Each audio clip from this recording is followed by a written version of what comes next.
క్రీస్తు నామములో ఈ సాయంకాల వేళ ఆహ్వానాన్ని తెలుపుకుంటున్నాను. మనం ఆలోచిస్తున్న ఈ ప్రత్యేకమైన అంశం మన మూలాల గురించి, మనలను కన్నా మన తండ్రి అయిన దేవుని గురించి ఈ సంగతులు మనం తెలుసుకోవటం అనేది చాలా ప్రాముఖ్యమైనది. ఎందుకంటే మనము ఎక్కడి వారమో, ఎక్కడి నుండి వచ్చిన వారమో ఈ విషయాలను మనం గ్రహించకపోతే మన పుట్టుకకు ప్రత్యేకత కానీ, మన పుట్టుక యొక్క పరమార్థం కానీ మనం తెలుసుకోకుండా ఉండి ఒకవేళ చనిపోతే నిష్ప్రయోజనమైన వారుగా మిగిలిపోతాం. కనుక ఎక్కడ నుండి వచ్చామో, ఎక్కడికి వెళ్ళవలసిన వారమై ఉన్నామో ఈ విషయాలను దేవుడు మన కొరకు రాయించిన తన జ్ఞాన గ్రంథమైన బైబిల్ నుండి మనం చూడగలిగితే మనకు అవసరమైనంత మట్టుకు, ఈ దేహంలో మనం తెలుసుకున్నంత మట్టుకు మన కొరకు దేవుడు మనకు అర్థమయ్యే భాషలో వ్రాయించిచ్చాడు. దేవుడు ప్రతిదీ మనకు చెప్పాలి అనుకున్నాడు. రహస్యంగా ఏది ఉంచకూడదు అనుకున్నాడు. ఎందుకంటే దేవుని రహస్యమయ్యున్న క్రీస్తు అని బైబిల్లో ఒక మాట ఉంది. క్రీస్తు ఎవరో కాదు, దేవుని యొక్క సీక్రెట్.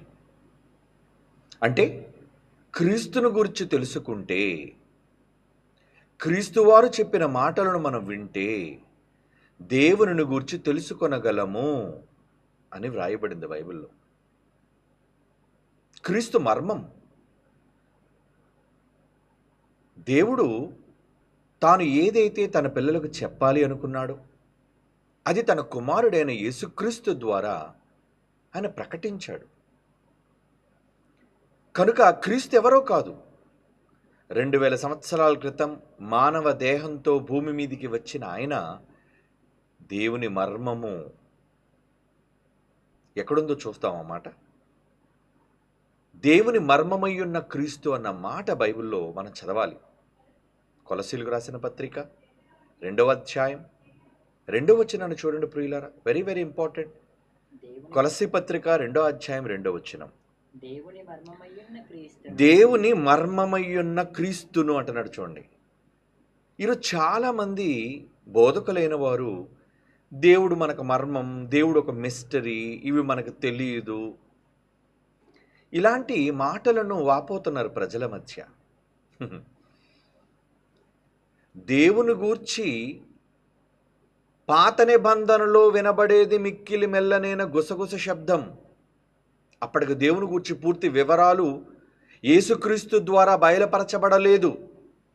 కానీ ఆ దేవుని మర్మమయ్యున్న యేసుక్రీస్తు వారు భూమి మీదకి రావటం వలన బయలుపరిచెను అనే మాట బైబిల్లో రాయబడింది. చూడండి, చాలాసార్లు మనం చిన్నప్పటి నుంచి బంగారు వాక్యంగా చదువుకున్న యోహాను సువార్త 1వ అధ్యాయంలోని మాట ఏంటది? తండ్రి రొమ్మున ఆనుకొని ఉన్న అద్వితీయ కుమారుడే. యోహాను సువార్త 1వ అధ్యాయం 18వ వచనాన్ని చదవండి ప్రియులారా. మనం చాలా కూల్ మైండ్తో దీనిని ఆలోచించాలి. త్వరపడి చంచల మనస్కులుగా మారిపోయి ఎవరినో నేరస్తులు చేయాలని దృక్పథంతో బైబిల్ చదవకండి. ఇప్పుడు మనకి జీవాన్ని, నిత్య జీవాన్ని ఇచ్చేది ఈ వాక్యమే. మరి ఆ వాక్యాన్ని మనం అపార్థం చేసుకుంటే నిత్య జీవాన్ని ఎలా పొందగలం చెప్పండి సోదరులారా. నేను చాలా ప్రేమతో మీకు చెబుతున్నాను, మనం మారాలి. క్రీస్తు వాక్యాన్ని బట్టి మనలను మనం మార్చుకోవాలి. నిత్య జీవం దేవుని మాటలలో, యేసుక్రీస్తు వారి మాటల్లో ఉంటే ఆ మాటల పరమార్థాన్ని గ్రహించకపోతే ఎలా చెప్పండి? కనుక వ్రాయబడిన మాటలను అపార్థం చేసుకోవడానికి కాకుండా అర్థం చేసుకోవడానికి మనం అంతా ప్రయత్నం చేయాలి. ప్రేమతో వ్రాయించిన మాటలలోని భావాన్ని మనం ఆలోచించాలి. కనుక తండ్రిని గూర్చి ఎవరు ప్రకటించారంటున్నారు చూడండి 18వ వచనంలో, యోహాను సువార్త 1వ అధ్యాయం 18లో, ఎవరు ఎప్పుడు దేవుని చూడలేదు, కానీ ఒకే ఒక్క వ్యక్తి దేవుని బయలుపరిచాడట. ఒకే ఒక్క వ్యక్తి, వన్ మ్యాన్, వన్ సన్. ఏమండి? వన్ అండ్ ఓన్లీ, అద్వితీయుడు అంటే ఆయన లాంటి మరొకరు లేరు. యేసుక్రీస్తు వారు మరొకరు లేరు. తండ్రి రొమ్ముననున్న, అంటే ఆయన భూమి మీదకి రాకముందు ఎక్కడుండేవాడటండి? On the bosom of God's heart. అంటే ఆయన యొక్క గుండెల మీద. చదవండి, ఎంత చక్కగా ఉందండి ఆ మాట. తండ్రి రొమ్మున ఆనుకొని ఉన్న అద్వితీయ కుమారుడే అంటున్నాడు. చూడండి, తండ్రి రొమ్మున ఆనుకున్నాడటండి. అద్వితీయ కుమారుడు. ఒక తండ్రి రొమ్ము మీద, ఒక తండ్రి బాహువు మీద ఆనుకున్న, గుండెల మీద ఆనుకున్న ఒక కొడుకు చెబుతున్నాడు. నమ్ముద్దా?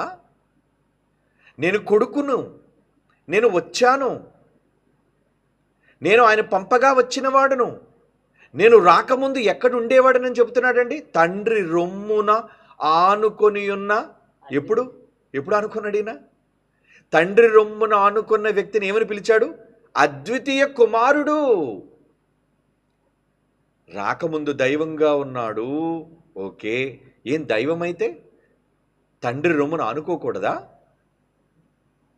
ఒకవేళ పరలోకమందు దైవముగా ఉన్నాడు ఆయన, ఒకవేళ ఉంటే ఆయనకు జన్మనిచ్చిన కన్న తండ్రి అయిన ఆయన రొమ్మున ఆనుకోవటం పాపమా?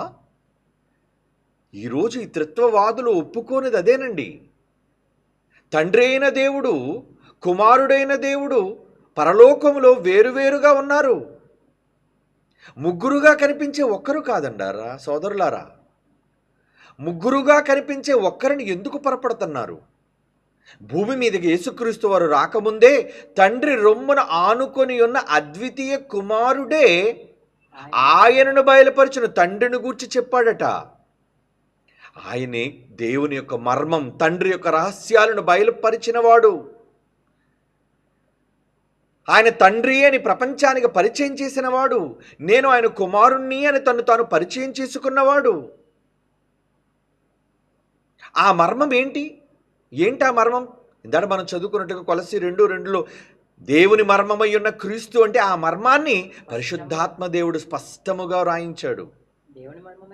దేవుని మర్మమై ఉన్న క్రీస్తు స్పష్టముగా తెలుసుకున్నవారై తమ హృదయములలో ఆదరణ కావాలి. క్రైస్తవ లోకమా, మీకు ఆదరణ కావాలి. నేను పోరాటం చేస్తానంటే ఆ రోజు కూడా కుమారుణ్ణి తండ్రి దగ్గర నుంచి వచ్చిన వాడని అంగీకరించిన వారు కారు. రాళ్ళు ఎందుకు ఎత్తారు ఆయన మీదకి రాళ్ళు ఎందుకు ఎత్తారండి? మీరు దేవుని కుమారుడని నువ్వు చెప్పుకోవటం వలనే నేను రాళ్లతో కొడుతున్నాము. ఎంత తప్పు చేశారండి వాళ్ళు. దేవదోషణ చేసినందుకు నిన్ను కొడతాన్నాము, రాళ్లతో కొడతాము. స్పష్టముగా అంటున్నాడు చూడండి బైబిల్. స్పష్టముగా మనం తెలుసుకోవాలి. అంటే తండ్రి యొక్క సీక్రెట్ ప్రభు అయితే ఆ ప్రభు యొక్క సీక్రెట్ ఓపెన్ అయిందా లేదా? చాలామంది మాట్లాడుతూ ఇంకా యేసు ప్రభు తండ్రి అయిన దేవుడు యెహోవా ఒక మిస్టరీ అంటున్నారు. మిస్టరీ కాదు సోదరులారా, ఇట్స్ అన్ ఓపెన్ సీక్రెట్. ఎప్పుడు ఓపెన్ సీక్రెట్ అయింది అది? ఏమండి చూస్తారా? ఎఫ్సీలకు రాసిన పత్రిక 3వ అధ్యాయం ఆ మర్మాన్ని గురించి పౌలు గారు మాట్లాడుతూ 3వ అధ్యాయం 3వ వచనంలో ఏమంటున్నారు చూడండి. ఆయన పరిశుద్ధాత్మ దేవుడు రాయిస్తున్నాడు. పౌలు చెప్పిన మాటలు కావివి. ఎట్లనగా క్రీస్తు మర్మం, ఆ క్రీస్తు యొక్క సీక్రెట్. దేవుడు సీక్రెట్ క్రీస్తు అయితే ఆ క్రీస్తు యొక్క సీక్రెట్ నాకు దేవుడు దర్శనములో మొత్తం చూపించాడు. ఆ సంగతిని గురించి మునుపు రాశాను నేను. మీరు దానిని చదవండి. దానిని బట్టి ఆ క్రీస్తు మర్మమును గూర్చిన నాకు కలిగిన జ్ఞానమును గ్రహించుకొనగలరు. అర్థమైపోద్ది మీకు. కానీ ఈరోజు వాక్య భావాలను అర్థం చేసుకోవడంలో క్రైస్తవ లోకం, క్రైస్తవ సంఘం పొరపడుతుంది. మనం నిత్య జీవానికి ఎలా వెళ్తాం చెప్పండి పొరపడితే? ఇంత స్పష్టముగా ఒక్క దేవుడే 3 కాలాల్లో ముగ్గురుగా తను కనుపరుచుకున్నాడు అని ఏ మాట ఆధారం బైబిల్లో లేదర్రా.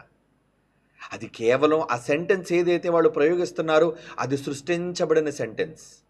నువ్వేదైనా చెప్పు సెంటెన్స్, కానీ ఆ సెంటెన్స్ని బైబిల్ ధృవీకరించాలి. మనం ఒక తండ్రిగా కుమారునిగా చెబుతున్నామంటే దాన్ని బలపరిచే ఎన్నో ఆధారాలు బైబిల్లో ఉన్నాయి కనుకనే కదా మనం నమ్ముతున్నాం. మరి ఒక్క దేవుడే ముగ్గురుగా ఆయన ప్రత్యక్షమయ్యాడని కానీ, 3 కాలాలలో వేరువేరుగా కనిపించి ఒక్క దైవం అని కానీ ఎందుకు దేవుడు రాయించలేకపోయాడు? ఇన్ని పదాలు రాయించిన దేవుడు ఆ ఒక్క వచనాన్ని ఎందుకు రాయించలేకపోయాడు చెప్పండి ప్రియులారా? ఆలోచించండి. కోపాలతో కాదు, ఆవేశాలతో కాదు, ఆలోచనతో. బైబిల్ మీద ఆలోచనతో. మనుషులు పక్కన పెట్టండి. మనుషులు కాదు కదా మనకు పరలోకాన్ని ఇచ్చేది, సంస్థలు కాదు కదా పరలోకాన్ని మనకి ఇచ్చేది, వ్యక్తులు కాదు కదా మనకి పరలోకాన్ని ఇచ్చేది, దేవుడు కదా, వాక్యము కదా. ఆ వాక్యాన్ని తెలుసుకోకపోతే ఎలా చెప్పండి? వాక్య భావాలను అర్థం చేసుకోవాలి. ఎందుకు యేసు ప్రభు వరకు మాట్లాడుతున్నారు. మత్తయి సువార్త 12:7 చూడండి. మత్తయి సువార్త 12:7 మరియు కనికరమనే కోరుచున్నాను కానీ బలిని నేను కోరనను. వాక్య భావము మీకు తెలిసి ఉంటే నిర్దోషులను దోషులని తీర్పు తీర్చకపోదురు. ఈరోజు ఎంతోమందిని దృష్టిలో మనం దోషులుగా కనబడుతున్నాం. ఎందుకు? దోషులు కాదర్రా, నిర్దోషమైన వాక్యాన్ని చెబుతున్న వాళ్ళని దోషులుగా మీరు అనుకుంటున్నారు, భావిస్తున్నారు, పొరపడుతున్నారు. ఎందుకంటే దేవుని వాక్యమును కానీ శక్తిని కానీ ఎరుగక మీరు పొరబడుతున్నారు.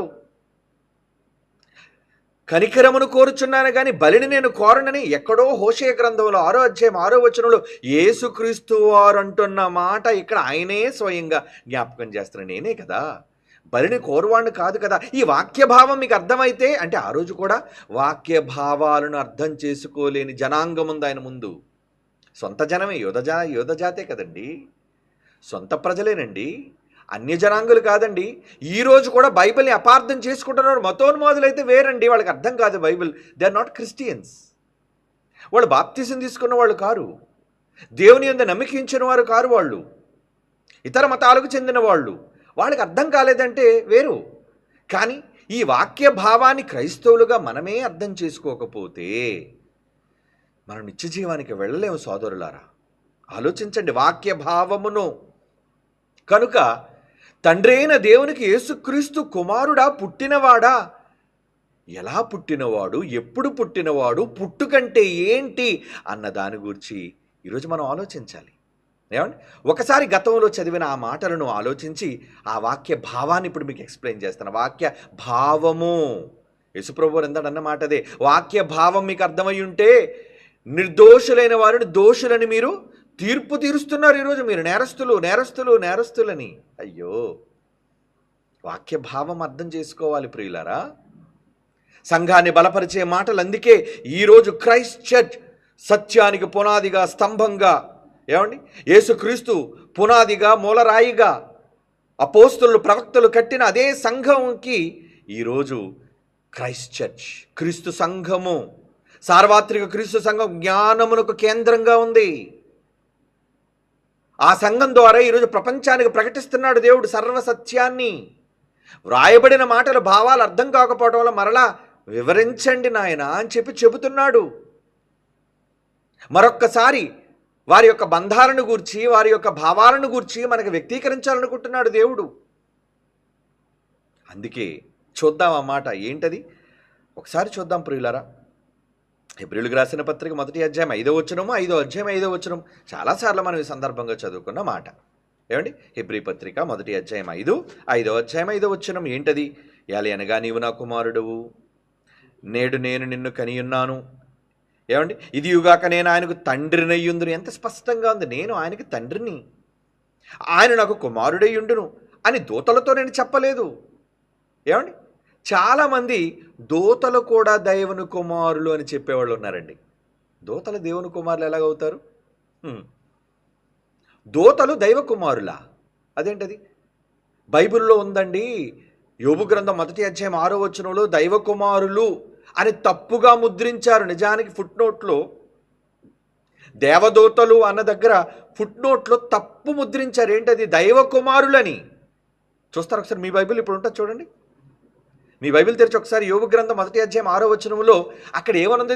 దైవ కుమారులు యెహోవా సన్నిధిని కూడుకున్న ఒక దినం అన్నాడా? చూడండి ఏమండి అక్కడ ఏమంటున్నాడు చూడండి. 6 దేవదూతలు యెహోవా సన్నిధిని నిలుచుటకై వచ్చిన దినము. దేవదూతలు అనే పదం ఉంది, దానికి ఒక ఫుట్ నోట్ ఇచ్చి కింద ఏమిచ్చాడు చూడండి. మూల భాషలో దైవ కుమారుల. మూల భాషలో దైవ కుమారుల.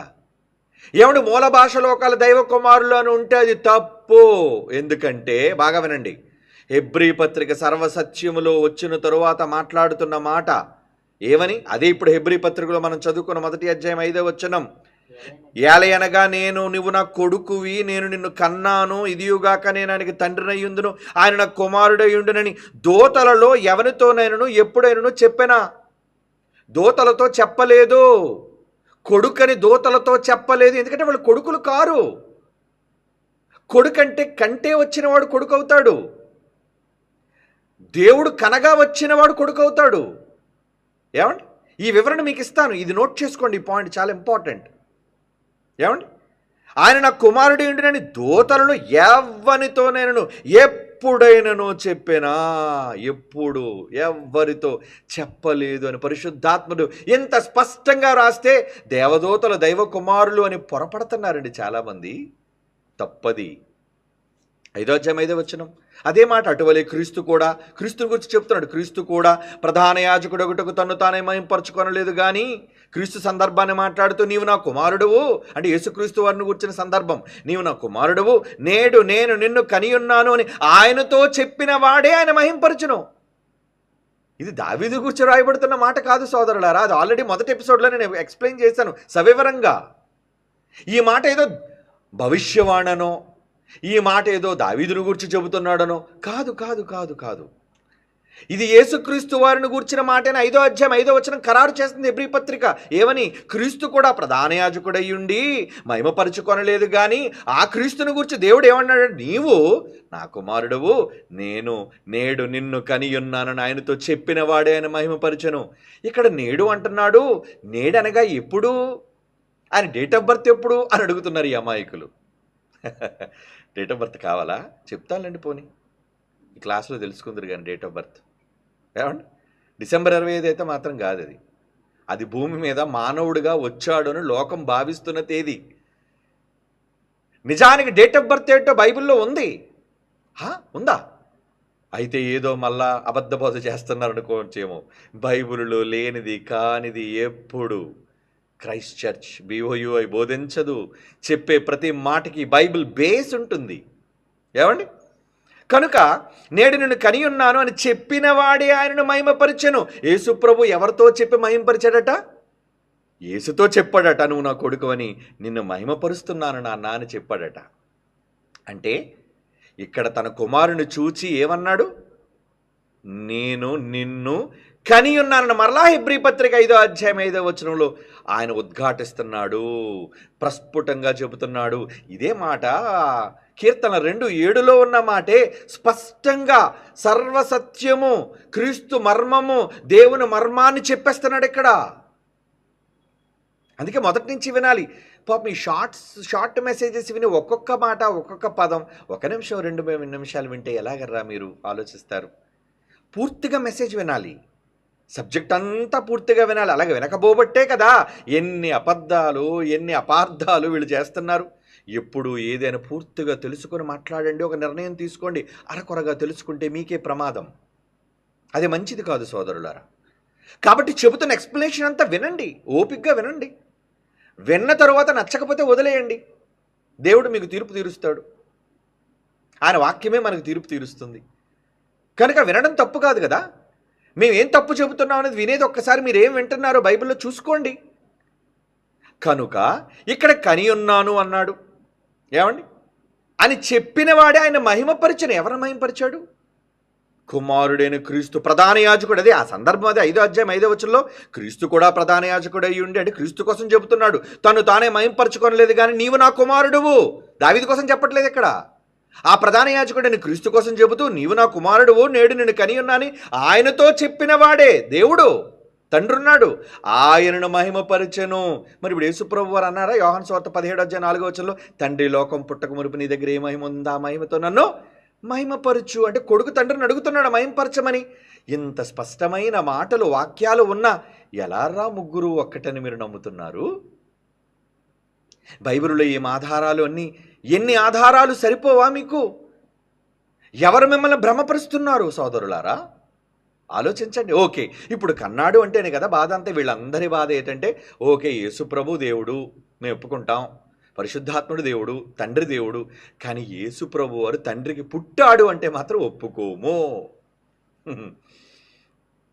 పుట్టాడు అంటే ఒప్పుకోరా? మరి పుట్టాడు అని తండ్రే సాక్ష్యం ఇస్తున్న ఈ మాటలు అబద్ధాలు అంటారా? ఏమండి, పుట్టుకనగా ఏమనుకుంటున్నారు? దేవునిలో నుంచి బయటికి రావటం. బాగా వినండి. దూతలతో ఎందుకు నాకు పుట్టలేదని చెప్పాడు తెలుసా? దూతల్ని ఎవరు చేశారు?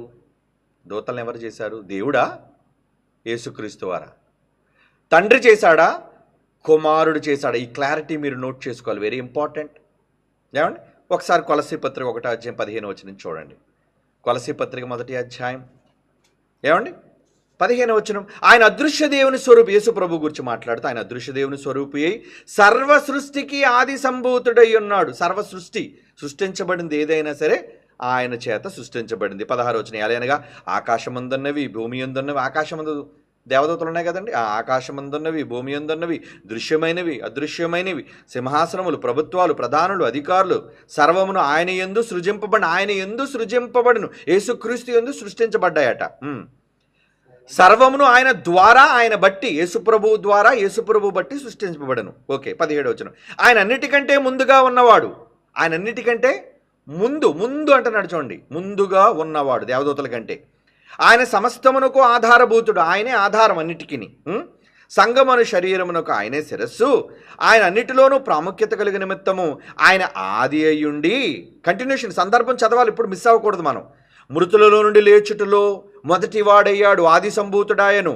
ఆయన యందు సర్వసంపూర్ణత నివసింపవలనని ఆయన శిలువ రక్తము చేత సంధి చేసి ఆయన ద్వారా సమస్తమును, అవి భూలోకమందున్నవైనను పరలోకమందైనవైనను వాటన్నిటినీ ఆయన ద్వారా తనతో సమాధానపరుచుకొనవలనని తండ్రి అభీష్టమాయనని చెప్తున్నాడు చూడండి. చివరికి వచ్చేసరికి మరలా ఆయన ఆది సంభూతుడైనా, ఆది సంభూతుడు అంటే కూడా మీకు వివరించాను, ప్రారంభం కలిగిన వాడు, ఆది కలిగిన వాడు. అంటే ఆది కలిగిన వాడు అంటే మరలా మీరు దాన్ని అపార్థం చేసుకోకండి. కొంచెం వివరణలోకి వెళ్తే అసలు ఎవరికి ఆది అన్నది లేదు అనేది మీకు అర్థమవుతుంది. ఏమండి, ప్రారంభం లేని వాళ్ళు, ఉన్నవాడిలో నుంచి వచ్చిన వ్యక్తి కదా ఆయన. కనుక 20వ వచనం ఏమన్నాడు చూడండి. శిలువ రక్తం చేసి సంధి చేసి ఆయన ద్వారా సమస్తమును, అవి భూలోకమందనను పరలోకమందున్నవైనను వాటన్నిటినీ కుమారుడైన యేసుక్రీస్తు ద్వారా తనతో సమాధానపరుచుకొనవలనని తండ్రి అభీష్టమైన. అంటే పై వచనాలన్నిటినీ కూడా ఎందుకు యేసుప్రభు వారికి అప్పచెప్పారంటే, నువ్వు నా కొడుకు కదా నాయన. అంటే తండ్రి మొట్టమొదటిసారిగా తన కుమారుడిని కని, బాగా వినండి, తన కొడుకును కన్న తర్వాత అన్నిటినీ తన కొడుకుని చెయ్యమన్నాడు. Note this point. తన కొడుకును తనలో నుంచి బయటకు తీసిన తరువాత యేసుక్రీస్తు వారిని నేడు నిన్ను కన్నాను అన్నాడు కదా. ఏమండి, నేడు నిన్ను కన్నాను అన్నాడు కదా. ఆ కన్న కుమారుడి ద్వారానే సర్వమును చేశాడు. దేవదూతలు కూడా, దేవదూతలు ఇప్పుడు తండ్రి అయిన దేవుని చేత చేయబడినవా? ఏమండి, కుమారుడైన దేవుని ద్వారా చేయబడినవా? ఏమండి, కుమారుడైన యేసుక్రీస్తు ద్వారా దేవదూతలు చెయ్యబడ్డాయి. తండ్రిలో నుంచి రాలేదు. తండ్రి పలుకగా దేవదూతలు రాలేదు. తండ్రి పలుకగా దేవదూతలు రాలేదు. తండ్రి కుమారుని కని నువ్వు చేయనాయన అన్నాడు. అప్పుడు కుమారుడు దూతలు కలుగుగాక. ఏమండి, అన్నిటినీ ఆయన చేశాడు. అదే కొలసీ పత్రిక 1వ అధ్యాయం 15 నుంచి 19 వచనం. అన్నిటికీ ఆయనే ముందుగా ఉన్నవాడు, దూతల కంటే ముందుగా ఉన్నవాడు. అంటే దూతలను కలుగజేసింది యేసు, కుమారుడు, తండ్రి కాడు. మరి మనల్ని యేసు చెయ్యలేదు. ఏమండి, తండ్రి అయిన దేవుడు, ఏమండి, నేలమంటితో నరుని నిర్మించి యెహోవా ఊదాడా, కుమారుడు ఊదాడా అని ఉంది చూడండి. ఆదికాండం 2:7. నేలమంటితో నరుని నిర్మించి. అంతగా సందర్భం ఎవరని రాయబడింది? మొదటి మాట ఆదికాండం 2వ అధ్యాయం 7వ వచనం. దేవుడైన ఎవరు? యెహోవా. ఎవరు? తండ్రి. దేవుడైన యెహోవా నేలమంటితో నరుని నిర్మించి, ఈ నరుని నిర్మించటంలో మిగతా ఇద్దరు సహకరిస్తే, ఏమండి, ఎందుకంటే మన పోలిక చొప్పున నరులను చేయదమన్నాడు కదా. పిలిస్తే కానీ అతనిలోనికి ఊదినది ఎవరు? రండి మన పోలిక చొప్పున నరులను ఊద్దామన్నాడా? లేదే. దేవుడైన యెహోవా నేలమంటితో నరుని నిర్మించి వాని నాసికారంధ్రముల్లో జీవవాయువును ఆయన ఊదాడు, వారు కాదు. ఒకవేళ యేసుప్రభు పరిశుద్ధాత్ముడు కూడా ఊదితే వాళ్ళు మనకు తండ్రులు అవుతారు. 3 తండ్రులు అయ్యేవాళ్ళు మనకి. 3 తండ్రులు అంటే యేసుప్రభు వారు ఎందుకంటారు ఒక్కడే తండ్రిని? కనుక ఒక్క తండ్రే మనకి. ఊదినవాడు ఒక్కడే, ఆయుష్ ఇచ్చినవాడు ఒక్కడే, ఆత్మను పంచినవాడు ఒక్కడే, జీవాన్ని పంచినవాడు ఒక్కడే. ఆ పంచడం ఏంటో, ఆ కనడం ఏంటో ఇప్పుడు నేను వివరిస్తాను, కంగారు పడకండి. అంటే దేవదూతలు యేసుప్రభు వల్ల కలిగాయి, మర్చిపోకండి. దేవదూతలు యేసుప్రభు వల్ల కలిగాయి. అందుకే యేసుప్రభు వల్ల కలిగిన దేవదూతలను ఆయన ఎందుకు నా కొడుకు అంటాడు? ఆయనలో నుంచి వచ్చినవి కాదు కదా. దేవదూతలలో ఉన్న ప్రకృతిలో, జంతువుల్లో ఉన్న జీవాత్మ సంబంధమైన అంటాడే. జీవాత్మ జీవాత్మ ఈ జీవాత్మ తండ్రి ఇవ్వగా వచ్చినది కాదు, కుమారుడైన క్రీస్తు ఇవ్వగా వచ్చిన జీవాత్మలవి, కుమారుడు ద్వారా వచ్చినవి. అవి ఎలా తండ్రికి పిల్లలవుతాయి? ఆయనలో నుంచి రాలేదవి. కనుక ఆయనలో నుంచి వచ్చినవే, ఆయనలో నుంచి వచ్చిన వారే తన పిల్లలవుతారు. అంటే ఎవరొచ్చారు? మనం వచ్చాము. మరి ప్రారంభంలో ఎవరొచ్చారు అందరికంటే ముందు? ఏమండి, మనందరికంటే ముందు ప్రకృతి ఉంటే ఆ ప్రకృతి కంటే ముందు ఎవరున్నారు? యేసుక్రీస్తు వారు ఉన్నారు. ఆ యేసుక్రీస్తు వారిని చూచే కదా హెబ్రీ పత్రిక 1:5 కానీ 5:5 కానీ ఏమన్నాడు? నాయనా నువ్వు నా కుమారుడవు, నేడు నేను నిన్ను కన్నాను. అంటే కనియున్నాను అన్న మాటకి అర్థం తనలోని పంచి వచ్చిన భాగమే కనటం. అంటే ఇంతకీ ఎప్పుడు ప్రారంభం అయ్యాడు? నేడు నేడు నేడు నేడు నేడు అంటున్నారు కదా. ఎప్పుడు ఈ నేడంటే ఎప్పుడు? అంటే దానికి కూడా ఏదో ఒక ఆరంభం అనేది ఉండాలి కదా అనుకుంటే ఆ మాట పలికాడు. కానీ నిజానికి పుట్టుక అంటే పుట్టుక. ఎందుకంటే వీళ్ళందరూ అడిగే ఒక వెర్రి ప్రశ్న ఏంటంటే యేసు ఎప్పుడు పుట్టాడో చెప్పండి, యేసు ఎక్కడ పుట్టాడో చెప్పండి. ఈ 2 ప్రశ్నలు అడుగుతారు. యేసు ఎప్పుడు పుట్టాడు, యేసు ఎక్కడ పుట్టాడు. ఏమండి, ముందు ఎప్పుడు పుట్టాడో తెలిస్తే తర్వాత ఎక్కడ పుట్టాడో ఆలోచిద్దాం. తర్వాత ముందు ఎప్పుడు పుట్టాడో తెలియాలి కదా. ముందు ఎప్పుడు పుట్టాడో అన్న సంగతి తెలుసుకుందాం. ఓకే, ఇప్పుడు మీకు ఒక మంచి విషయాన్ని గురించి మీకు చెప్తాను, మీరు ఆలోచించాలి. యోబు గ్రంథం 38వ అధ్యాయం. యోబు సందర్భం ఇక్కడ మనకందరికీ తెలుసు. నేను భూమికి పునాదులు వేసినప్పుడు నువ్వు ఎక్కడ ఉంటివి అని అధ్యాయం ప్రారంభంలో యోబుతో అంటున్నాడు. చూడండి, అంటే ఇప్పుడు వాక్య భావాన్ని మీకు ఎక్స్ప్లెయిన్ చేస్తారా? మాకు తెలుసండి, యోబు కోసం చాలాసార్లు మీది చెప్తారండి. కాదు కాదు కాదు, ఇందులో ఉన్న భావం మీకు అర్థమయ్యేలా వివరిస్తాను.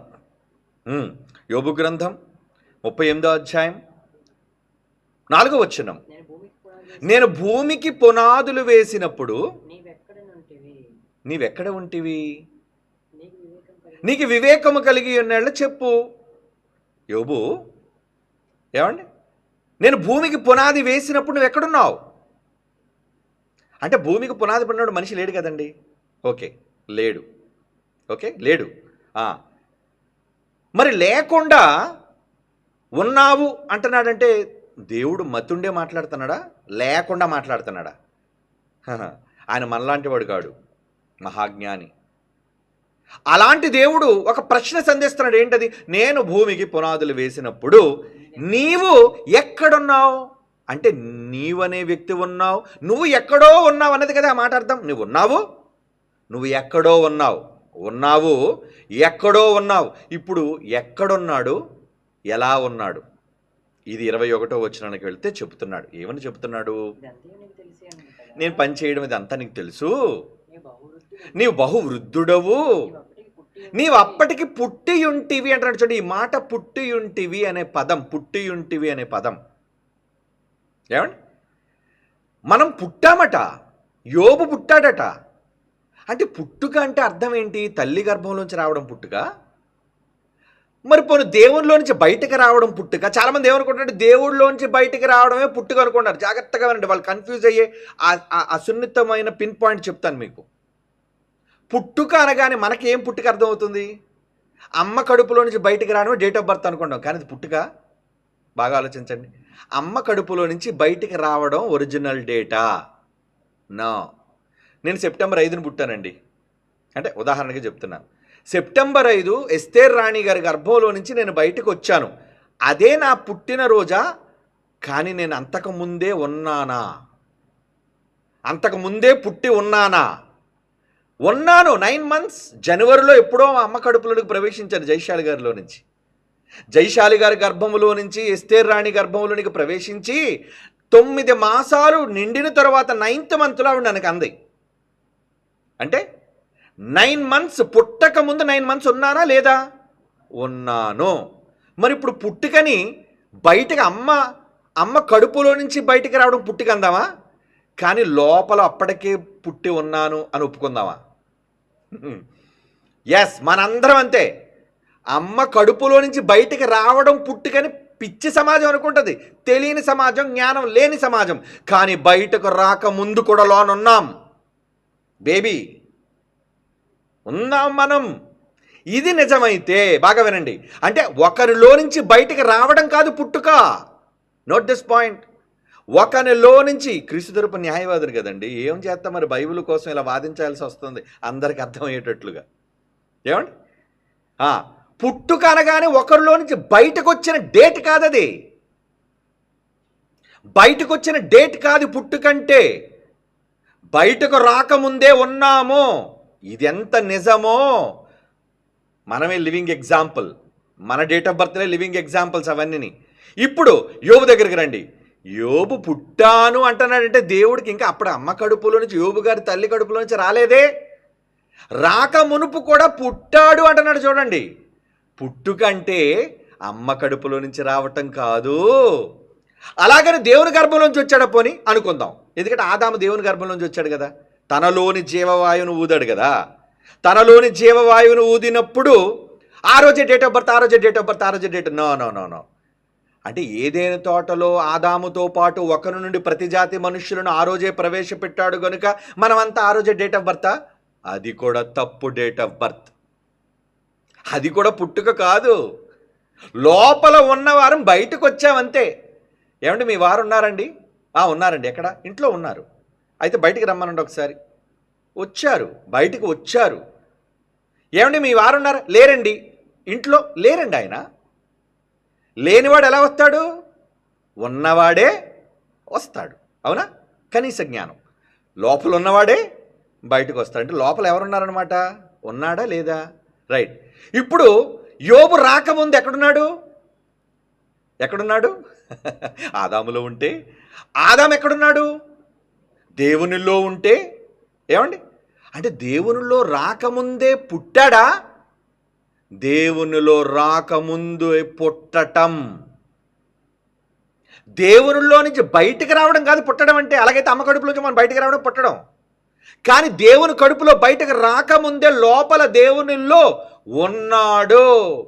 నీవు బహురుద్ధుడవు, నీవు అప్పటికే పుట్టేశావు నాయన అంటున్నాడు. పుట్టేశావు నువ్వు. పుట్టేశామా? పుట్టేశాడా? పుట్టేశాడు. లోకాల లేకముందు పుట్టాడా? పుట్టాడు. అంటే పుట్టక మునుపు ఉన్నాడు. పుట్టక మునుపు ఉన్నాడు. మరి పుట్టుక అనే పదాన్ని ఎందుకు ప్రయోగిస్తున్నాడు? నిజానికి మీకు అర్థం కావడానికి పుట్టుక అనే పదం చెప్పాడండి. అసలు పుట్టుకేంటి? పుట్టుకేంటి? పోనీ ఇప్పుడు యోబు గారి సంగతి వదిలేయండి, మనందరి సంగతి ఆలోచిద్దాం. మనందరము ఎక్కడి నుంచి వచ్చాము? ఏమండి, అపోస్తుల గారు 17:26 బట్టి చాలాసార్లు మనం చదివిన మాట, ఒకరి నుండి ప్రతి జాతి మనుషులను సృష్టించి అనుకుందాం. కనుక మనుషులందరూ ఆదాము నుంచి వస్తే ఆదాము దేవుని కుమారుడు, లోకా 3:38 ఉన్నట్లుగా. కనుక ఆదాము దేవుని కుమారుడైతే అంటే దేవునిలో ఆదాము ఉంటే ఆదాములో మనమంతా ఉన్నామా? ఉన్నాము. ఉన్నామా? ఉన్నాము. ఉన్నవారమే వచ్చాం, లేకుండా ఎలా వస్తాం? ఉంటేనే కదా వచ్చేది. ఉంటేనే కదా వచ్చేది. ఏమంటే ఉంటే వస్తారు అని చెప్పడానికి ఇంకొక చిన్న ఎగ్జాంపుల్ మీకు చెప్తాను. హెబ్రీ పత్రిక 7:9-10 ఏమండి, అబ్రహాము గారు మెల్కీసెదెకును కలుసుకున్నప్పటికీ, అంటే పుట్టుక అనే దానికోసం చెప్తాను. యేసుప్రభు ఎలా పుట్టాడు, ఎప్పుడు పుట్టాడు, ఇవన్నీ తెలుసుకోవాలి కదా. పుట్టుక అంటే అర్థం ఏంటి? అనేది ఈరోజు మీకు వివరిస్తున్నాను. ఓకే, హెబ్రీ పత్రిక 7:9-10 అంతేకాక ఒక విధమున చెప్పిన వాళ్ళు ఎలా పడితే అలాగే అప్లై చేసుకోండి. ఒకే విధానంలో తీసుకోవాలి. ఏమండి, ఒక విధమున చెప్పిన 10వ వంతులను పుచ్చుకొని లేవియు అబ్రహాము ద్వారా దశమాంశాలు ఇచ్చేశాడట. ఎలా ఇచ్చేశారంటే, మెల్కీసెదెకు అతని పితరుని కలుసుకున్నప్పుడు లేవి, 4వ తరంలో ఉన్న లేవి అతని పితరుని గర్భములో ఉండెను అంటున్నాడు. చూడండి, పుట్టక లేదు కదా అప్పటికి, లేవి పుట్టలేదుగా. పుట్టకపోయినా ఉన్నాడా? ఎస్, మీకు అర్థం అవుతుంది, కంగారు పడకండి. పుట్టుక అంటే ఏంటో అనేది, మరి పుట్టుక ముందు అదే కనబడుతుంది మీ బుర్రలో. ఏమండి, కన్ఫ్యూజ్ కాకండి. పుట్టుక అంటే లేవి అమ్మ కడుపులో నుంచి బయటకు రాకమునిపే 3 తరాల ముందు అబ్రహాము గర్భములో ఉన్నాడా? అంతేగాని తండ్రుల గర్భంలో పుట్టేస్తున్నాడని చాలామంది అన్నారు, తండ్రుల్లో నుంచి బయటకు తీస్తున్నాడని. అలాగైతే లేవి ఎవరి గర్భంలోంచి వేరవ్వాలి? ఏమండి, ఎవరి గర్భంలో ఉండాలి? లేవిని కన్నది ఎవరు? యాకోబు కదా. కానీ లేవి, యాకోబు, ఇస్సాకు వీళ్ళందరూ ఎక్కడున్నారు? అబ్రహాం అంటున్నాడు. చూడండి, అబ్రహాము గర్భములో ఉండెను, లేవి తన పితరుని గర్భములో ఉండెను అంటే ఉన్నవాడేనా? లేవి పితరునిగైన అబ్రహాము గర్భములో ఉన్నవాడా కాదా? ఉన్నవాడు వచ్చాడు శరీరాన్ని ధరించుకొని. గర్భములో ఉన్నవాడు మనుషుల కోసం చెప్తున్నాడు ఇక్కడ దేవుడి సంగతి. తర్వాత మనుష్యులలో ఉన్నవాళ్ళే 3 తరాలకు ముందు వెళితే అబ్రహాము గర్భములో లేవిగా ఉన్నాడు. కన్ఫర్మ్, ఎవరు దీనిని కాదనలేరు. అంటే లేవి అబ్రహాము గర్భములో ఉన్నవాడే. అంటే అప్పటికే ఉన్నాడా, పుట్టాడా? ఉన్నాడండి బాబు, ఉన్నాడు. మరి పుట్టుకెప్పుడు? కంగారు పడకండి, చెప్తాను ఎప్పుడు పుట్టాడు. ఉన్నాడా లేదా? ఎస్, లేవి అబ్రహాము గర్భంలో ఉన్నది నిజమైతే యోబు ఎవరి గర్భంలో ఉన్నాడు? దేవాది దేవుని గర్భం. నీవు అప్పటికే పుట్టి ఉంటివి, నీవు బహువృద్ధుడవు, నీ చాలా పెద్ద ఏజ్, నీది వయసు చాలా పెద్దది.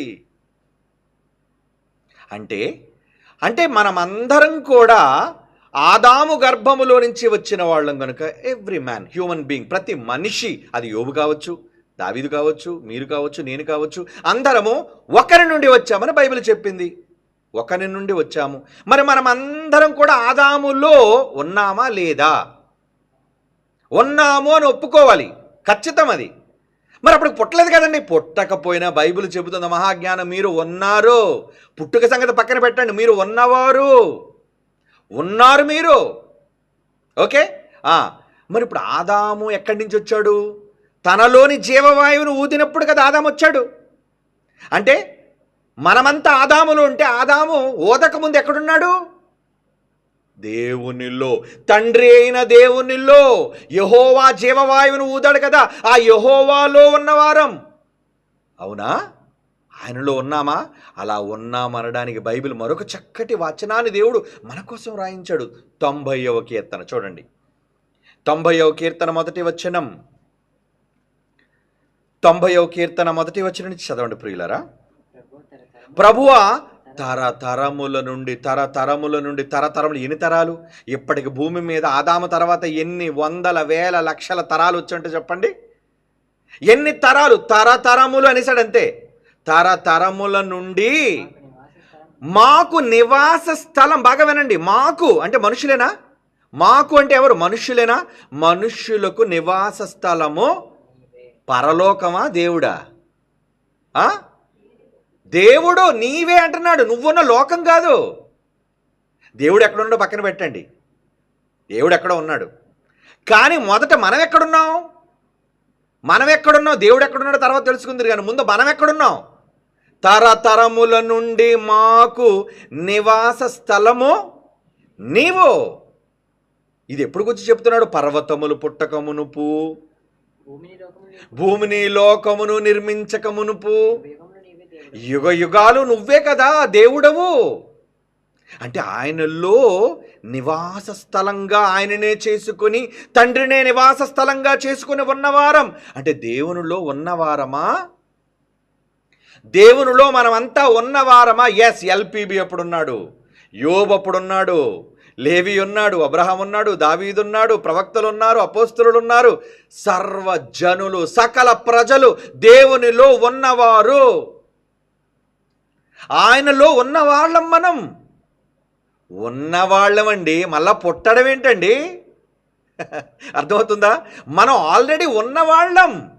ఎవరిలో ఉన్నవాళ్ళం? తరతరముల నుండి మాకు నివాస స్థలం, మాకు నా ఒక్కడు కాదు, మా అందరికీ, మనుష్యులైన మా అందరికీ నివాస స్థలం. స్థలం పరలోకం కాదు, నివాస స్థలము. మనం ఉండే లోకం, మనం ఉండే చోటు. స్థలం అంటే చోటే కదండి. మనం ఉండే చోటు ఎక్కడట? గాడ్. దేవుడిని చోటుగా చేసుకొని బ్రతికిన వాళ్ళం మనమంతా. దేవునిలోనే ఉన్నవాళ్ళం మనమంతా. అంటే ఉన్నవానిలో ఉన్నవాళ్ళం మనమంతా. అర్థమైందా? ఉన్నవానిలో మనము ఉన్నవాళ్ళం. మరి ఉన్నవాడు ఎప్పుడు పుట్టాడు? ఏమండి, ఉన్నవాడు ఎప్పుడు పుట్టాడు చెప్పండి? తెలీదు. దేవుడి గురించి ఏముంది? దేవుడికి ఎప్పుడు జన్మ జరిగింది, లేదా దేవుడు ఎప్పుడు పుట్టుకలోకి వచ్చాడు, లేదా దేవుడు ఎప్పుడు స్థితిలోనికి వచ్చాడు, లేదా దేవుడు ఎప్పుడు అమలులోనికి వచ్చాడు, లేదా దేవుడు ఎప్పుడు కనబడ్డాడు, అది మనకు తెలియదు. ఒక్కటే చెప్పాడు, తన పేరేంటే తన స్వభావాన్ని చెప్పాడు. నా పేరేంటని ఒకవేళ అడిగితే నువ్వు ఈ పేరే చెప్పు నాయన మోషే. ఏంటది? నేను ఉన్నవాడను. నా స్వభావం ఉన్నవాడు. మరి ఉన్నవాడుగా ఆయన పిలువబడితే ఉన్నవానిలో నివాస స్థలంగా మనం ఉన్నవాళ్ళమా, పుట్టిన వాళ్ళమా? మనము ఉన్నవాళ్ళం. మనము ఉన్నవాళ్ళమండి. ఎస్. అసలు మనకి పుట్టుకేంటి?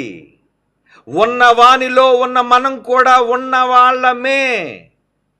మనకు ముగింపు లేదు. అందుకే దేవుని నిత్యత్వం అనే పాఠంలో చెప్పాను. ఏమని?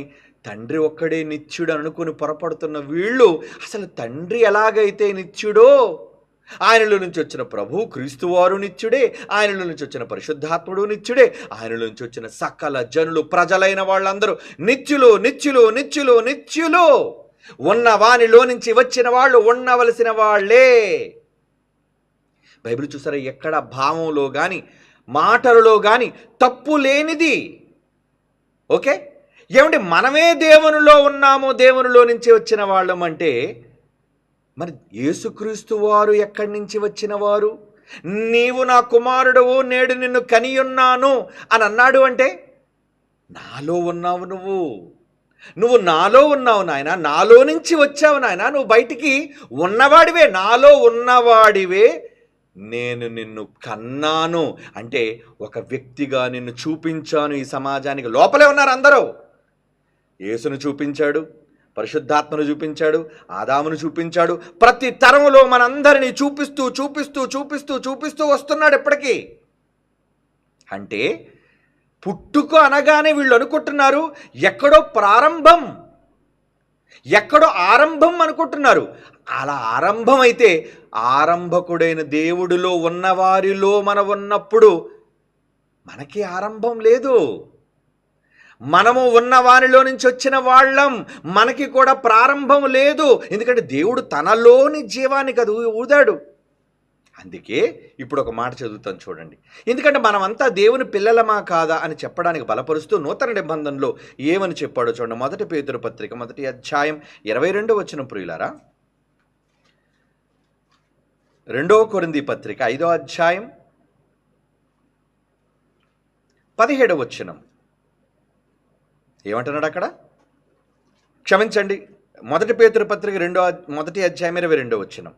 1 పేతురు పత్రిక 1వ అధ్యాయం 22వ వచనం. మీరు, మన కోసం చెప్తున్నాడండి, మీరు క్షయబీజము నుండి కాక, బీజము అంటున్నాడు చూడండి, క్షయబీజము నుండి కాక శాశ్వతమగు, ఎటర్నల్, శాశ్వతమగు జీవము గల దేవుని వాక్య మూలముగా అక్షయ బీజము నుండి పుట్టింపబడిన వారం. వాక్యము ద్వారా పుట్టామంటున్నాడు చూడండి. వాక్యము ద్వారా పుట్టిన వారం మనం అంటున్నాడు చూడండి. మీరు క్షయబీజము నుండి కాక శాశ్వతమగు జీవము గల దేవుని వాక్యమూలముగా అక్షయ బీజము నుండి పుట్టింపబడిన వారము. అంటే మనలో అక్షయత ఉందా? మన బీజం, బీజం అంటే ప్రారంభం. ఏమంటే బీజము అంటే ప్రారంభం అని అర్థం. మన ప్రారంభం ఏది? మీ ప్రారంభం ఏది చెప్పండి? మీ నాన్నగారా? మా నాన్నగారు? మనందరికీ మూలం ఆదామా? మరి అతని ప్రారంభం, వాళ్ళ నాన్నగారు ఎవరు? అతనికి తండ్రి ఎవరు? దేవుడు. మరి అతని బీజం ఏంటి? ఉన్నవాడు. ఉన్నవాడైన దేవునిలో అక్షయ బీజమైనది, నాశనము లేని బీజమైనది. బీజము అంటే ఇది కృత నిబంధనలో కదండి రాయబడింది. అంటే దేవుని నుంచి వచ్చిన వాళ్ళం కదా. దేవుని నుంచి వచ్చిన వాళ్ళం. మనం ఎందుకు పిల్లలుగా పిలువబడుతున్నాం? మనం ఎందుకు పిల్లలుగా పిలువబడాలి? ఎందుకంటే ఒకరి నుండి వచ్చాం కాబట్టి. ఆ ఒక్కడు ఆదాము మాత్రమే కాదు, ఆదాము కూడా దేవునిలో నుంచి వచ్చినవాడు. దేవునిలో నుంచి వచ్చినవాడు. ఆ దేవుడు అక్షయుడు. ఆయన బీజము అక్షయ బీజం. ఇది న్యూ టెస్టిమెంట్లో కదండి రాయబడింది. ఇది 1 పేతురు పత్రిక 1:22లో. దీనికి మూల భాష ఏంటంటే, మూల భాష గ్రీకే కదండి. ఆ గ్రీకులో ఏముందో చూడండి ఒకసారి. బీజము అన్నదానికి ఏముందో చూడండి ఒకసారి. చూపించు నాన్న, బీజం అన్నదానికి ఏంటి? బీజము అంటే ఏమంటున్నాడు? ఓకే, ఈ పదం ఎక్కడిది? సీడ్ అంటున్నాడు చూడండి. స్పొరాస్ అంటున్నాడు. స్పొరాస్ అంటే విత్తనం. విత్తనం అంటున్నాడు చూడండి. అంటే బీజము అని అర్థం, మూలము అని అర్థం. అంటే ఒక చెట్టు ఉంటే ఆ చెట్టు నుంచి ఏమొస్తుంది? విత్తనం. బాగా వినండి, చెట్టు నుంచే కదా విత్తనం వస్తుంది, అవునా? దేవుడు మొదట చెట్లను కలిగించాడా, విత్తనాలు కలిగించాడా? విత్తనములు ఇచ్చు చెట్లను కలిగించాడు. మీరెవరంటున్నాడు? ఇప్పుడు చదవండి ఈ మాట.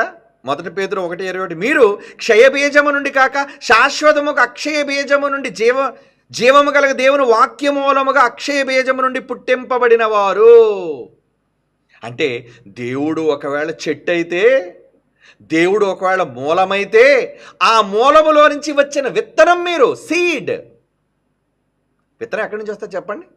చెట్టే కదా మూలం. చెట్టు లేకుండా విత్తనం ఎక్కడి నుంచి వస్తుంది చెప్పండి? ఇప్పుడు మనందరి చెట్టు ఎవరు? ఎవరు మనందరి చెట్టు? ఫాదర్, తండ్రి. ఎవరినైతే ఆయన కొడుకు అన్నాడో, ఆయన కొడుకుని ఎవరిని పిలిచినా ఆయనకి తండ్రి ఆయనే అని అర్థం. అంతే కదండి. మరి కొడుకుని ఎవరిని పిలిచాడు? యేసును కూడా పిలిచాడు. బాగా వినండి, కొడుకుని యేసును అన్నాడా? నా తోడి దైవము అన్నాడా? ఏమండి? ఈ కొడుకనే పదప్రయోగం క్రొత్త నిబంధనలో ఎందుకు చేశాడు? క్రొత్త నిబంధనే కాదండి, పాత నిబంధనలో కూడా ఎన్నో ఎన్నో ఎన్నో విషయాలు చెప్పాడండి. ఎన్నో విషయాలు చెప్పాడు.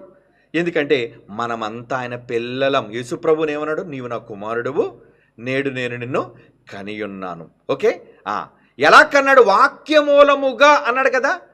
వాక్యమూలముగా అన్నాడు కదండి. రైట్. ఇప్పుడు మనం అందరం కూడా వాక్యమూలముగా సృష్టింపబడిన వాళ్ళమా? వాక్యమూలముగా సృష్టింపబడిన వాళ్ళముగా. ఎందుకంటే మనలను చేయటంలో, ప్రారంభంలో మనం తండ్రిలో నుంచి బయటకు రావటంలో ఎవరి పాత్ర అందులో ఉందో చెప్పండి? యేసుప్రభు పాత్ర లేదా? యేసుప్రభు పాత్ర లేదా? ఎందుకంటే మన పోలిక చొప్పున నరులను చేయదమని వాళ్ళిద్దరిని ఎందుకు పిలిచాడు? ఏమండి? దేవుడు ఒక్కడే కదా. దేవుడు ఒక్కడే కదా కనొచ్చు. దేవుడు ఒక్కడే కదండి పంపించవచ్చు. కానీ ఈ మట్టి బొమ్మను తయారు చేయడానికి, ఆదామును సృష్టించడానికి, సృష్టించటము అంటే, కనటము అంటే, వీళ్ళకి ఆ పదాలు, పర్యాయ పదాలు, వాటిలో ఉన్న భావాలు అర్థం కాక, ఏమండి, ఆయనలో ఉన్నవారమే బయటికి వచ్చాము. దేవునిలో ఉన్నవాళ్ళమే, లేని వాళ్ళం కాదు. తరతరముల నుండి తండ్రిని నివాస స్థలంగా చేసుకొని మనం ఉన్నవాళ్ళము. తరతరముల నుండి మాకు నివాస స్థలము నీవు. లోకం ఏదైతే మనకెందుకు? దేవుడు ఎక్కడో ఉంటాడు, ఏదో లోకంలో ఉంటాడు. ఆయన ఎక్కడున్నా మన లోకం మన తండ్రి. మీ లోకం ఏంటి చెప్పండి? ఇప్పుడు యేసు ఎక్కడ పుట్టాడు? ఇప్పుడు మీరు చెప్పండి. యేసు ఎక్కడ పుట్టాడు? తండ్రిలో. నువ్వెక్కడ పుట్టావు? తండ్రిలో. అంటే బయటకు రాకముందే నువ్వు ఉన్నావా?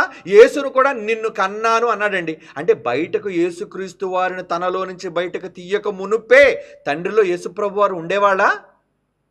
మరి అందుకే కదా కొడుకు అంటున్నాడు. అందరినీ చూసి కొడుకులు అండగా. కొడుకు అన్నాడంటే తనలో ఉన్నవాడే కదా. ఎప్పటి నుంచి ఉన్నవాడు? ఎప్పటి నుంచి ఉన్నవాడు? అనంతకాలం. ఆ కాలానికి ముగింపు లేదు, ఆ కాలానికి ప్రారంభం లేదు. ఏమండి? అసలు టైం అన్నదే దేవుని చేతిలో ఉంది. కాలం ఎవరి చేతిలో ఉందన్నాడు యేసుప్రభు? యేసుప్రభు చేతిలో లేదండి కాలం. కాలములు సమయములు ఎవరి స్వాధీనం అంటున్నాడు? తండ్రి తన స్వాధీనం. ఆల్ టైం, ఎప్పుడు కూడా ఏ కాలమైనా ఆ కాలమంతా కూడా తండ్రి చేతిలో ఉంది అన్నాడు. అంటే నేడు అన్నది ఆ టైం ఎప్పుడు నిన్ను తన వ్యక్తిగా అనుకున్నాడు, ఎప్పుడు తనలో నిన్ను ప్రత్యేకించుకున్నాడు, ఎప్పుడు నీలో తనవారిగా నిన్ను చేసుకున్నాడు. ఏమండి? అంటే ఆయన సంకల్పం. ఇప్పుడు రండి ఎఫ్సి పత్రిక 1వ అధ్యాయం. సంకల్పం మన గూర్చి ఆలోచిస్తే అప్పుడు మనకు అర్థమవుతుంది. ఎఫ్సీలకు రాసిన పత్రిక 1వ అధ్యాయం. ఎఫ్సీలకు రాసిన పత్రిక 1వ అధ్యాయం 4-6 వచనాల నుంచి అండి. 4-6 వచనాల్లో ఉన్న సందర్భం చాలాసార్లు మనం చదువుకున్న దేవుని సంకల్పం. ఇక్కడ ఏమంటున్నాడు చూడండి. ఎట్లనగా తన ప్రియుని యందు యేసుప్రభు నందు తాను ఉచితముగా మనకు అనుగ్రహించిన తన కృపా మహిమకు కీర్తి కలుగునట్లు తన చిత్త ప్రకారమైన దయా సంకల్పము చొప్పున యేసుక్రీస్తు ద్వారా తనకు కుమారులనుగా స్వీకరించుటకై, మనలను క్రీస్తు ద్వారా స్వీకరించుటకై. ఎప్పుడు? ఆయన భూమి మీదకి వచ్చిన తర్వాత కాదు. యేసుప్రభు వారు చనిపోయి సమాధి చేయబడి తిరిగి లేచిన తర్వాత కుమారులుగా అనుకున్నాడు అనుకుంటున్నారా? నో. ఇక్కడ నోట్ చేసుకోండి, ఇంపార్టెంట్. తనకు కుమారులుగా స్వీకరించుటకే మనలను, మిమ్ములను ముందుగా తన కోసము నిర్ణయించుకొని. మనం తన కోసమేనట. ఏమండి? లోకం ప్రకృతి ఆయన కోసం కాదు. మనుష్యులుగా పుట్టిన మనమే ఆయన కోసం, ఆయన వారం, మనము ఆయన ఎదుట పరిశుద్ధులము నిర్దోషులమై ఉండవలనని జగత్తు పునాది వేయబడక మునుపే, అంటే లోకాలే పుట్టక మునుపు. అంటే మనం చెప్పే ప్రతి మాటకి బైబిల్ బేస్ చూపిస్తున్నాం, మనం తీసుకుంటున్నాం, తీసుకోవాలి కూడా. బైబిల్ బేస్ లేకుండా ఊహల్లోనికి వెళ్ళకూడదు. ఇది మనకు అర్థం కాదు కంటే ఒక మిస్టరీ అండి అని చెప్పి దాన్ని క్లోజ్ చేయకూడదు. త్రిత్వం అనేది ఒక మిస్టరీ అండి, మనకు అర్థం కాదండి అని అనకూడదు. ప్రతిదీ అర్థమయ్యే భాషలో దేవుడు మనకు రాయించాడు. ఏంటది?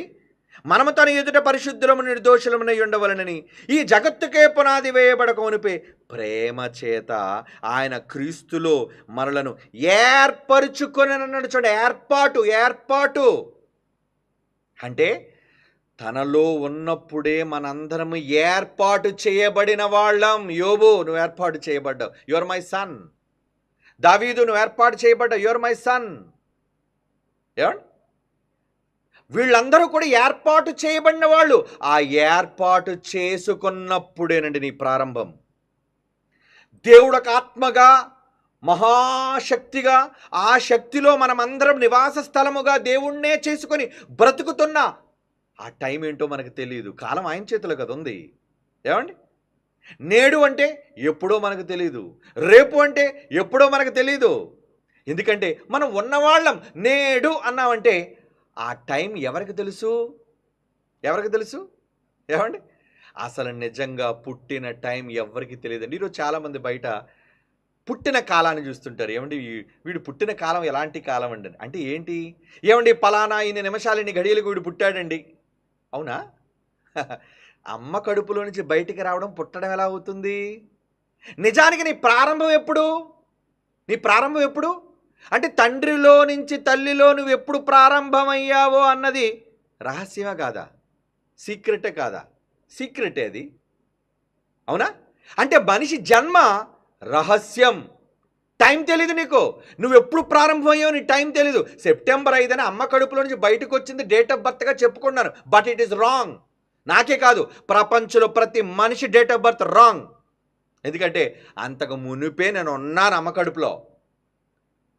అలాగని అమ్మ కడుపులో నుంచి ఎప్పుడు నేను వచ్చాను? సెప్టెంబర్ 5 అంతే. కానీ 9 నెలలు ఉన్నానా? మరి అమ్మ కడుపులోనికి ఎక్కడి నుంచి వచ్చాను? నాన్నలో నుంచి వచ్చాను. నాన్నలో ఉన్నాను. అంతకు మునుపు మా తాతలో ఉన్నాను. అంతకు మునుపు మా ముత్తాతలో ఉన్నాను. ఎందుకంటే లేవి తన పితరుడైన అబ్రహాము గర్భంలో ఉండను. అంటే ఇన్ని తరాలుగా నేను ఉంటూ వస్తూనే ఉన్నాను. నాకు పుట్టికేంటండి? ఉన్నవాడను నేనొక్కడే కాదు, మీరు.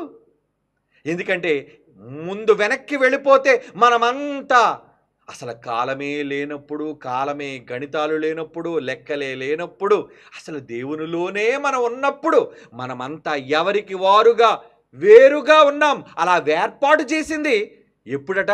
జగత్తు పునాది వేయబడక మునుపే. ఏమండి? తన సంకల్పము అంటున్నాడు చూడండి. తన సంకల్పం అంటే సంకల్పంలో పుట్టాము. ఎస్, హీఈస్ మై సన్ అని దేవుడు ఒక ఆత్మభాగాన్ని తీసి తను దావీదు అని అనుకున్నాడు. ఒక ఆత్మభాగాన్ని తీసి లోపల ఆయనే. ఎందుకంటే యోబు, నీవు అప్పటికే పుట్టావు. ఆయన అనుకోవటమే మన జన్మ.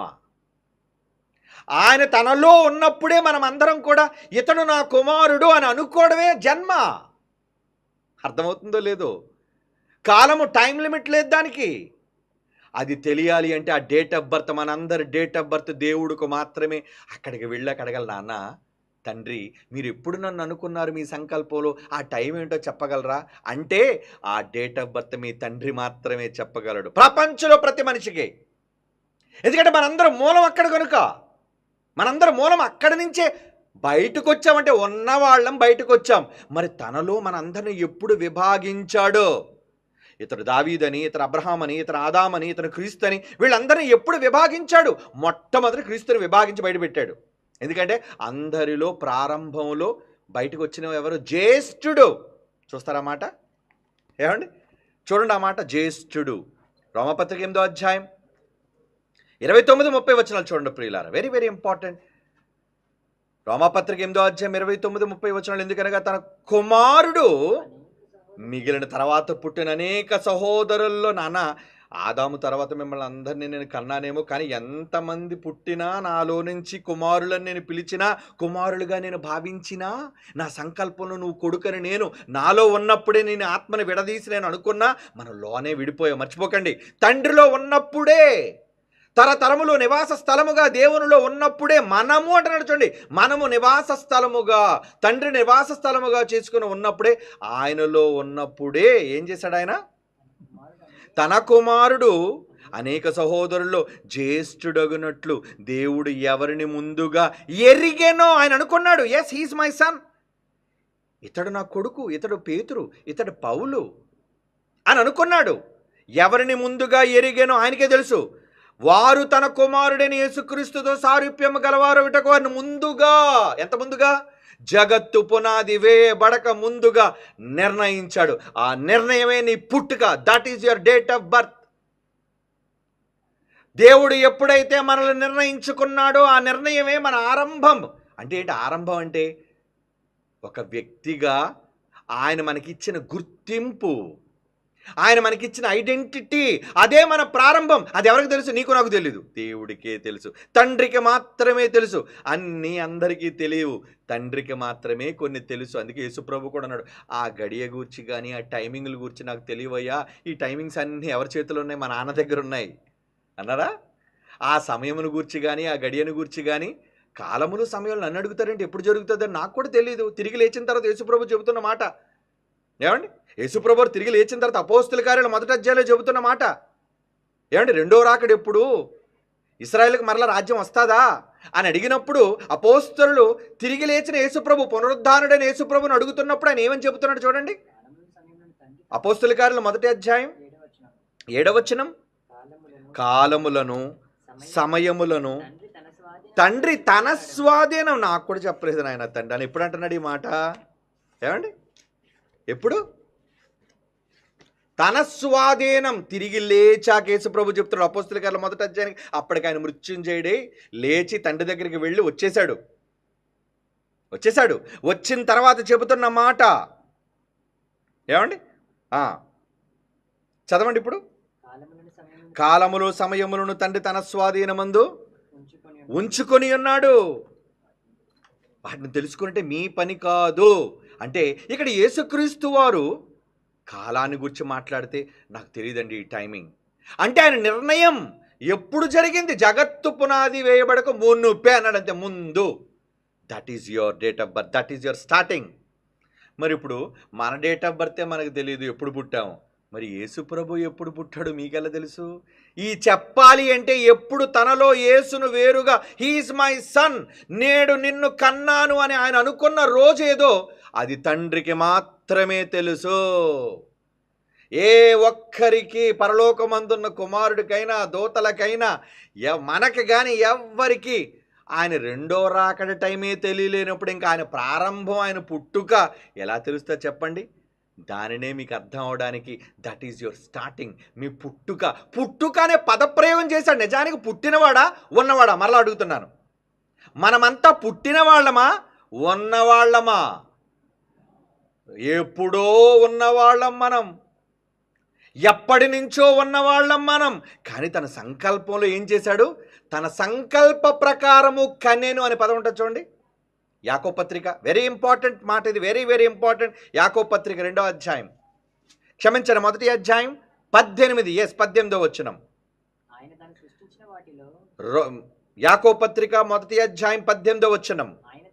ఆయన తాను సృష్టించిన వాటిలో, క్రియేటెడ్, ఆయన వేరు చేశాడు మనల్ని. ఆయన సృష్టించిన వాటిలో మనము ప్రథమ ఫలముగా, క్రియేషన్ సృష్టించిన వాటిలో మనం ప్రథమ ఫలముగా ఉండునట్లు సత్యవాక్యము వలన.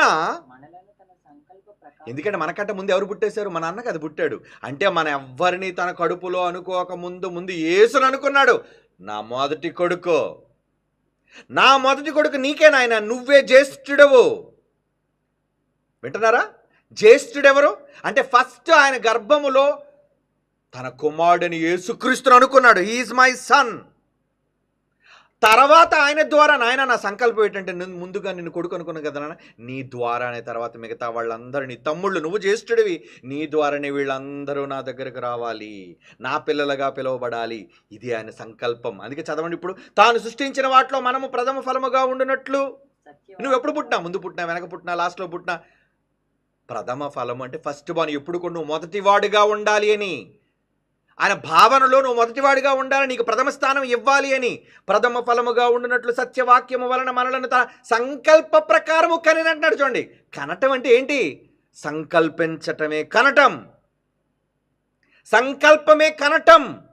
బైబిల్ చెప్పింది దిస్ ఈజ్ సర్వసత్యము, real truth, totality of the truth. అంటే సత్యము యొక్క పరిపూర్ణత. ఆ పరిపూర్ణతలో ఏం చెప్పాడంటే, నాయన మీ పుట్టికేంటారా, నాలో ఉన్నారు కదా. యోబు ఉన్నాడు ముందే గర్భములో, ఒకవేళ ఉన్నాడు, లేవి ఉన్నాడు, 3 తరాలకు ముందే అబ్రహాము గర్భములో ఉన్నవాడు. మరి మీరందరూ కూడా ఆదాము నా గర్భములో ఉన్నవాళ్ళు, తరతరములు మీరందరికీ నివాస స్థలం ఎవరు? నేనే దేవా. ఆహా, ఎంత బాగుందండి. ఈ పదాలన్నీ కలుపుకుంటే బైబిల్లో ఈ రెఫరెన్స్లన్నిటినీ, కొంత అచ్చట కొంత ఇచ్చట ఉన్న ఈ భావాలన్నిటినీ కూడా మనం ఆలోచించుకుంటూ వెళితే సంకల్ప ప్రకారము కన్నాడట. అంటే ఆయన సంకల్పించటమే నీ జన్మ ఆరంభం. సంకల్ప ప్రకారము కనెను. కనడం అనగానే వీళ్ళే అనుకుంటున్నారు సంభోగం అనుకుంటున్నారు, అదేదో ఒక చెడ్డ ప్రక్రియ అనుకుంటున్నారు. దేవుడికి మనల్ని కనడానికి, అనుకోవడానికి ముందు అనుకోవాలి కదా. దీనికి అర్థం అవడానికి ఒక చిన్న విషయం చెప్తాను. సర్వసాధారణంగా పిల్లలైన వాళ్ళు యవన కాలంలో వివాహం అయిన తర్వాత వాళ్ళు ఏమనుకుంటారంటే, ఏమంటే ఇప్పుడే కదండి పెళ్లి చేసుకున్నాం, కొంతకాలం మనం అంతా ప్రైవసీ మనకు కావాలి కాబట్టి మనం అప్పుడే పిల్లలు వద్దండి, మనం అప్పుడే పిల్లలు కనొద్దండి అని చాలామంది పిల్లలు వద్దు అనుకుంటారు. చాలా తల్లిదండ్రులు మీకు తెలుసు. సో దాని కాంట్రాసెప్టివ్ పిల్స్, ఆరల్ పిల్స్ అనేది వాళ్ళు వాడుతుంటారు. అంటే గర్భం రాకుండా గర్భం నిరోధించడానికి వాళ్ళు చేస్తుంటారు. అవునా? అంటే ఇంకా పిల్లలు కావాలని వాళ్ళు అనుకోలేదు. కానీ కొంతకాలం తర్వాత వాళ్ళు చక్కగా వాళ్ళ సంతోషాలు, సరదాలు వాళ్ళవన్నీ పూర్తయిన తర్వాత, అమ్మయ్య 2 years అయిపోయిందిలే, ఇంక ఇప్పుడు కనేద్దాం పిల్లల్ని అని అనుకొని అప్పుడు ఏం చేస్తారంటే ఆరల్ కాంట్రాసెప్టివ్స్ వాడడం మానేస్తారు వాళ్ళు. అప్పుడు వాళ్ళకి గర్భధారణ అనేది జరుగుతుంది. అంటే లోకపరంగా ఒక ఎగ్జాంపుల్గా చెప్తున్నాను మా సుమా, యాజ్ ఇట్ ఈస్గా దీన్ని దేవుడికి అప్లై చేయకండి, మళ్ళీ అలాంటి దౌర్భాగ్యులు కూడా ఉంటారు. ఏమండి, ఇది ఒక ఎగ్జాంపుల్, మీకు అర్థం అవ్వడానికి చెబుతున్న ఒక ఎగ్జాంపుల్. అంటే అప్పటి వరకు పిల్లలు వద్దనుకున్న వాళ్ళు ఒక 2 సంవత్సరాల తర్వాత, 3 సంవత్సరాల తర్వాత, ఇప్పుడు మనం అన్ని ఇల్లు కట్టేసాం, డబ్బులు సంపాదించుకున్న అన్నీ ఉన్నాయి, అన్నీ క్రమంగా ఉన్నాయి, ఆస్తులు ఉన్నాయి, అన్నీ రెడీ చేసేసాం, పిల్లలు ఇప్పుడు మనకు పుట్టిన ఏ లోటు లేదు, ఇప్పుడు కందాం పిల్లల్ని అని అనుకుంటారు. చూసారా? ఇంకప్పుడు వాళ్ళకి పిల్లలు పుడతారు. అంటే ముందు అనుకుంటేనే కదా వీళ్ళు వచ్చారు పిల్లలు. వాళ్ళు వద్దు అనుకుంటే ఎప్పటికీ ఆపరేషన్ చేసుకున్నారు అనుకోండి తల్లిదండ్రులు, మనకి ఎప్పటికీ పిల్లలు వద్దన్న అనుకున్నారు అనుకోండి తల్లిదండ్రులు, పుడతారా? పుట్టరే. అంటే తల్లిదండ్రులు అనుకోవాలా? మనం మనం పుట్టడానికి తల్లిదండ్రులు లోక సంబంధంగా చెప్తున్నాడు. దేవుడితో ఆత్మీయంగా దీనికి లింక్ పెట్టకండి. ఒక శరీర సంబంధమైన తల్లిదండ్రులు మనం పుట్టాలి అని వాళ్ళు అనుకున్న నిర్ణయం తీసుకుంటే మనల్ని కంటారు. వద్దనుకుంటే ఇద్దరు కూడా ఏమండి వ్యాసక్టమీ ఆపరేషన్ ఈయన చేయించుకున్నాడు అనుకోండి పురుషుడు, ఇంకేమవుతుంది? పిల్లలు ఏం పుడతారు చెప్పండి? పుట్టరు. ఇక ఎప్పటికీ వాళ్ళకి పిల్లలు ఉండరు. దేవుడు కూడా తనకు పిల్లలు కావాలి అని అనుకున్నాడే, అనుకున్నాడు దేవుడు నువ్వు కావాలని. వండర్ఫుల్ సాంగ్ అండి. ఈ ఈ ఈ ఆల్బంలో, కొత్త ఆల్బంలో అన్నీ తండ్రిని గురించిన పాట, పరిశుద్ధాత్మను గురించిన పాట, కుమారుని గురించిన పాట, వాళ్ళ లవ్ ఎలా ఉందండి, అదిరిపోతాయండి పాటలు. నిజంగా చెప్తున్నాను. ఏంటి నేను రాసినా కొన్ని ఆ లిరిక్స్ అంత పెద్ద అద్భుతం కాదని అద్భుతం అని నేను అన్నాం, కానీ బైబిల్లో ఉన్న భావాలనే రాశానండి. నిజంగా పాటలు వినేటప్పుడు ఆశ్చర్యపోతారు. జనవరిలో వెయిట్ అండ్ సీ. ముఖ్యంగా లవ్ యాంథమ్ ఏమండి, ఈ పాటలన్నీ చాలా అద్భుతంగా ఉంటాయి. అంటే మీకు ఒక మంచి ఫీలింగ్, ఒక మంచి అనుభూతి. ఆహా, అనుకున్నాడా దేవుడు నువ్వు కావాలని, అనుకున్నాడా దేవుడు నువ్వు రావాలని, అనుకున్నాడు. అనుకోవడమే సంకల్పం. అనుకోవడంలోనే మీ జన్మ ప్రారంభం. ఇక్కడ మనుషులైతే కంటున్నారు, కానీ దేవుడు నేను అనుకున్నాను నాయన నువ్వు రావాలని. అలా మొదట అనుకున్న జ్యేష్ఠుడు యేసుప్రభు అయితే ఆ తర్వాత పుట్టిన వాళ్ళేమో మనం అంతా ఆయన పిల్లలం. ఇది పుట్టుక అంటే. పుట్టుక అంటే ఏంటంటే మనల్ని సంకల్పంలో కనేను అంటున్నాడు. చూడండి, కనడం అంటే ఏమనుకున్నారు పిల్లలారా? నా సంకల్పంలో మిమ్మల్ని అనుకోవటమే కనటం. సంకల్ప ప్రకారము కనేను. చదువుదాం మరలో ఒక్కసారి ఆ మాట. ఏమండి, ఆయన తను సృష్టించిన వాటిలో మనము ప్రథమ ఫలముగా ఉండునట్లు సత్యవాక్యము వలన మనలను తన సంకల్ప ప్రకారము కనినంటే ఇందాక ఎఫ్సి పత్రిక 1:4-6 వచనములో ముందుగా తన కోసము, మీరు నాకు పిల్లలు, మీరు నాకు పిల్లలుగా ఉండాలి, నేను మీకు డాడీగా ఉండాలి, తండ్రిగా ఉండాలని అనుకొని ఆ సంకల్ప ప్రకారము మిమ్మల్ని క్రీస్తు ద్వారా కన్నాడు. ఆ క్రీస్తుని జ్యేష్ఠుడిగా చేశాడు. అవునా? సహోదరులందరిలో ఏం చేశాడండి? ఇందరూ మనం చదువుకున్న రోమపత్రిక 8:29, తన కుమారుడు అనేక సహోదరులో జ్యేష్ఠుడగినట్లు దేవుడు ఎవరిని ముందుగా ఎరుగనో వారు తన కుమారుడితో సారూప్యం గలవారుటకు వారిని ముందుగా నిర్ణయం, డెసిషన్ తీసేసుకున్నాడు. కావాలి, ఇక పిల్లలు నాకు కావాలి, నేను వాళ్ళని కనాలి, మీ భాషలో పుట్టాలి. ఏమండి, ఉన్నవాడే బయటకు రావాలి. ఎందుకంటే వాడు పుట్టడం ఏంటి? నేను ఉన్నవాడిలో నుంచి ఉన్నవాడే బయటకు వచ్చాడు. ఉన్నవానిలో నుంచే ఉన్నవాడు బయటకు వచ్చాడు. ముగింపు లేనివాడు, అంతం లేనివాడు, అక్షయ బీజము నుంచి ఉద్భవించిన వాళ్ళం మనమని బైబిల్లో ఎన్ని అద్భుతమైన ఆధారాలు దేవుడు మనకి ఇచ్చాడు. చూడండి ఇవన్నీ. ఇంకో మాట చూస్తారు, కీర్తనల గ్రంథం 89:26. కీర్తనల గ్రంథం 89వ కీర్తన 26-27 చూడండి. నీవు నా తండ్రివి, నా దేవుడవు, నా రక్షణ దుర్గము అని అత్తడు. ఎవరు? కొడుకు యేసుప్రభు నాకు మొర్రపెట్టును. 27 కావున నేను అతనిని నా జ్యేష్ఠ కుమారునిగా చేయుదును, భూరాజులలో అత్యున్నతినిగా నుంచెదను. ఎవరాయని? భూరాజులలో కింగ్. ఎవరండి? భూరాజులందరిలో మొట్టమొదటి రాజు, ప్రథమమైన రాజు ఎవరు? క్రీస్తే రాజు, ప్రభు, లార్డ్, ఏలిక. భూరాజుల్లో నేను ఏలికగా చేయబోతున్నాను నాయన అని ఎవరి కోసం చెప్తున్నాడు ఈ మాట? చదవండి, ఎంత బాగుందండి ఈ మాట. 89 కీర్తన 26-27. నీవు నా తండ్రివి, నా దేవుడవు, నా రక్షణ దుర్గము అని అతడు నాకు మొర్రపెట్టును. దేవుడు అంటున్నాడు. అంటే యేసుప్రభు దేవుడిని ఏమని పిలిచాడట?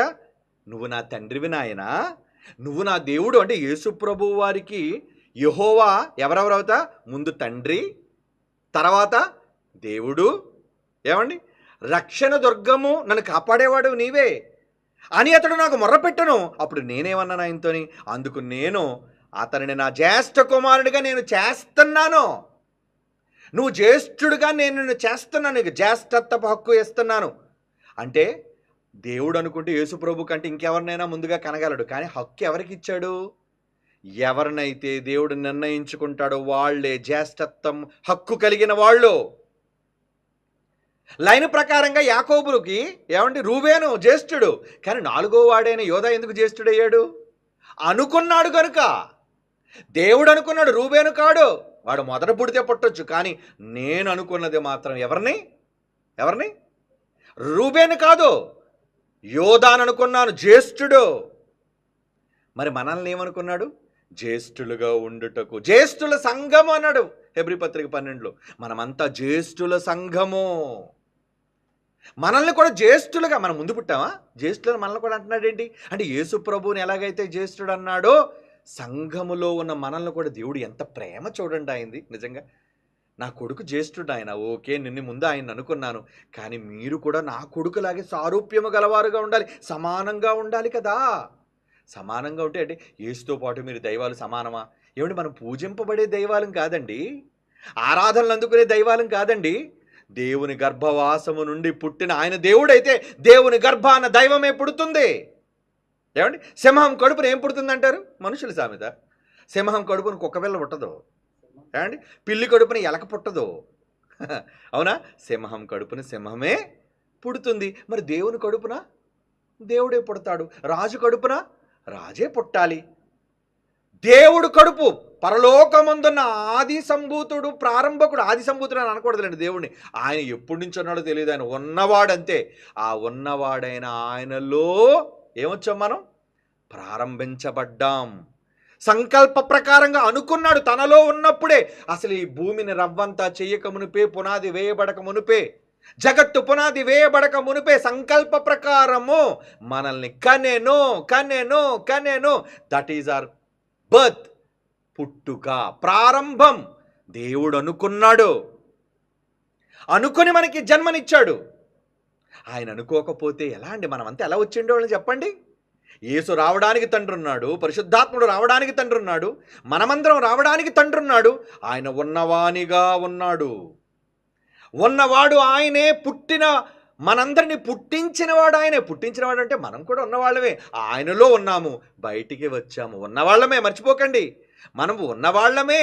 కానీ పుట్టుకనే దేనికన్నాడు? ప్రారంభమే. పుట్టుక అనేది ఒకళ్ళు మీరు ప్రారంభం అనుకుంటే, నాయన నా సంకల్పంలో మీరు పుట్టారు, నేను అనుకున్న సమయానికి మిమ్మల్ని పలానా రోజు నేను మిమ్మల్ని కన్నాను, అది యేసుతో చెప్పాడు.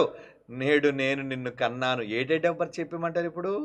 చెప్పండి, ఏ డేట్ ఆఫ్ బర్త్ చెప్పమంటారు? ఆ లెక్కలు మీ దగ్గర ఉన్నాయా? ఆ గడియారం మీ దగ్గర ఉందా? ఆ క్యాలెండర్, దేవుడి క్యాలెండర్ మీ దగ్గర ఉందా? దేవుడి క్యాలెండర్ ఉంటేనే కదండి మనం చెప్పగలం ఎప్పుడు పుట్టాడనేది. కాలాలు ఎవరి దగ్గర ఉన్నాయన్న టైం. కాలం అంటే క్యాలెండర్ కదండి, క్యాలెండర్ అంటే టైమే కదా, అవునా కదా? మీరు చెప్పండి. క్యాలెండర్ అంటే టైంతో ముడిపడింది. టైం ఎవరి చేతిలో ఉంది? ఇందాక మీరు చదివారు, కాలములు సమయములు తండ్రి, సుప్రీం ఫాదర్, ఆయన చేతిలో ఉన్నాయి. మరి ఇప్పుడు మీ పుట్టుక ఎప్పుడో తెలియాలంటే, మీ ప్రారంభం ఎప్పుడో తెలియాలంటే డాడీకి తెలుస్తుంది కదా. ఏమంటే మన పుట్టకముందు ఏం జరిగిందో ఎవరైనా ఎవరిని అడుగుతారు? డాడీ ఏం జరిగింది డాడీ అని నేను అడగాలి. బికాస్ ఐఎమ్ సన్, నాకు తెలీదు. ఆయన 1949లో పుట్టారండి. ఆయన 49లో తర్వాత ఏం జరిగిందో అనేది ఆయన ఊహ తెలిసిన తర్వాత ఆయన నాకు చెప్పాలి. అవునా కదా? 1960లో ఏం జరిగింది, 1970లో ఏం జరిగింది, ఆయన చెప్పాలి నాకు. నేను పుట్టకుండా నాకెలా తెలుస్తుంది? కనుక మనల్ని కన్న సంకల్ప ప్రకారంగా కన్న ఏ క్షణాన దేవుడు మనల్ని పిల్లలుగా స్వీకరించాడో ఆయనలో ఉన్నప్పుడే, బయటికి వచ్చినప్పుడు కాదు. మరలా చెప్తున్నాను, మనం గర్భములో ఉన్నప్పుడే ఉన్నవాళ్ళము, తరతరముల నుండి నివాస స్థలముగా దేవుడినే చేసుకున్న వాళ్ళము. ఎంత స్పష్టత దేవుడు మనకిచ్చాడండి. సంకల్ప ప్రకారము కనెను అంటున్నాడు చూడండి. సంకల్ప ప్రకారము కనెను. ఏమండి, ఆ మాట మనం చదివిన తర్వాత మనం ఏమర్థం చేసుకోవాలి? ద్వితీయోపదేశకాండం 32వ అధ్యాయం 6వ వచనం చూడండి ప్రియులారా. 32వ అధ్యాయం 6వ వచనం. బుద్ధి లేని అవివేక జనమా, ఇట్లు యెహోవాకు ప్రతీకారము చేయుదురా, ఆయన నిన్ను సృష్టించిన తండ్రి కాడా? సృష్టి అనగానే ఏంటి? చేతులతో చేయడము, బయటికి రావడము, అవయవాలుతో నిర్మించబడడం అన్న క్రియేషన్. నిన్ను నిర్మించినవాడు, సృష్టించినవాడు ఎవరు? నిన్ను అనుకున్నవాడు ఎవరు? నిన్ను సృష్టించిన తండ్రి కాడా? ఆయనే నిన్ను పుట్టించి స్థాపించనంటున్నాడు చూడండి. ఆయనే నిన్ను పుట్టించాడట, ఆయనే నిన్ను స్థాపించాడట. Yes, you are my sun.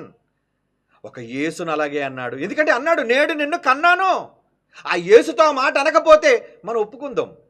కానీ యేసును చూచి అన్నాడు, నువ్వు నా కొడుకు నాయన, నేను నిన్ను కన్నాను నాయన అని. యేసుతో హెబ్రీ పత్రిక 5వ అధ్యాయం 5వ వచనంలో చెబుతున్న మాట అదే కదా. ఏమండి, ఎవరినో ఉద్దేశించి చెప్పిన మాట కాదు, స్వయంగా తన కుమారుని గురించి చెబుతున్న మాట. ఏమండి, యోహాను సువార్త 3వ అధ్యాయం 16వ వచనం చదవండి ఇప్పుడు. యోహాను సువార్త 3:16 ముగించుకుందాం. యోహాను సువార్త 3:16 దేవుడు లోకమును ఎంతో ప్రేమించును కాగా తన అద్వితీయ కుమారునిగా పుట్టినవాని యందు అంటే మొట్టమొదట నా కొడుకు పుట్టాడని ఎవరు గురించి అనుకున్నాడు? ఆయన నీకోసం నాకోసం అనుకోలేదు, యేసు కూర్చన్నాడు. ఆయనే పుట్టినవాడు. సో యేసు పుట్టాడా? సంకల్పంలో పుట్టాడా? ఎస్. పుట్టడం అంటే సంకల్ప ప్రకారంగా కనటం, తనలో ఉన్నప్పుడే జ్యేష్ఠుడుగా ఆయన ఎన్నుకోవటం. అలా ఎన్నుకొని మొదట యేసును తీశాడు, ఆ తర్వాత పరిశుద్ధాత్మను తీశాడు. మనం ఇప్పుడు మనుష్యులను చేద్దామని తర్వాత మనందరినీ చేశాడు. అలాగని మనం లేమా? యేసుప్రభుని చేసినప్పుడు మనం లేమా? బయటికి తీసినప్పుడు ఏమండి? ఇదంతా మనకి తెలిసే ఉన్నది అంటున్నాడు. ఏంటి? ఎస్. మీకు భావం అర్థమైతే, వాక్యభావం మీకు అర్థమైతే చాలా స్పష్టంగా ఉంటుంది నాయన. మీకు వాక్యభావం తెలియకపోతే కన్ఫ్యూజన్లోకి వెళ్ళిపోతారు నాయన అంటున్నాడు దేవుడు.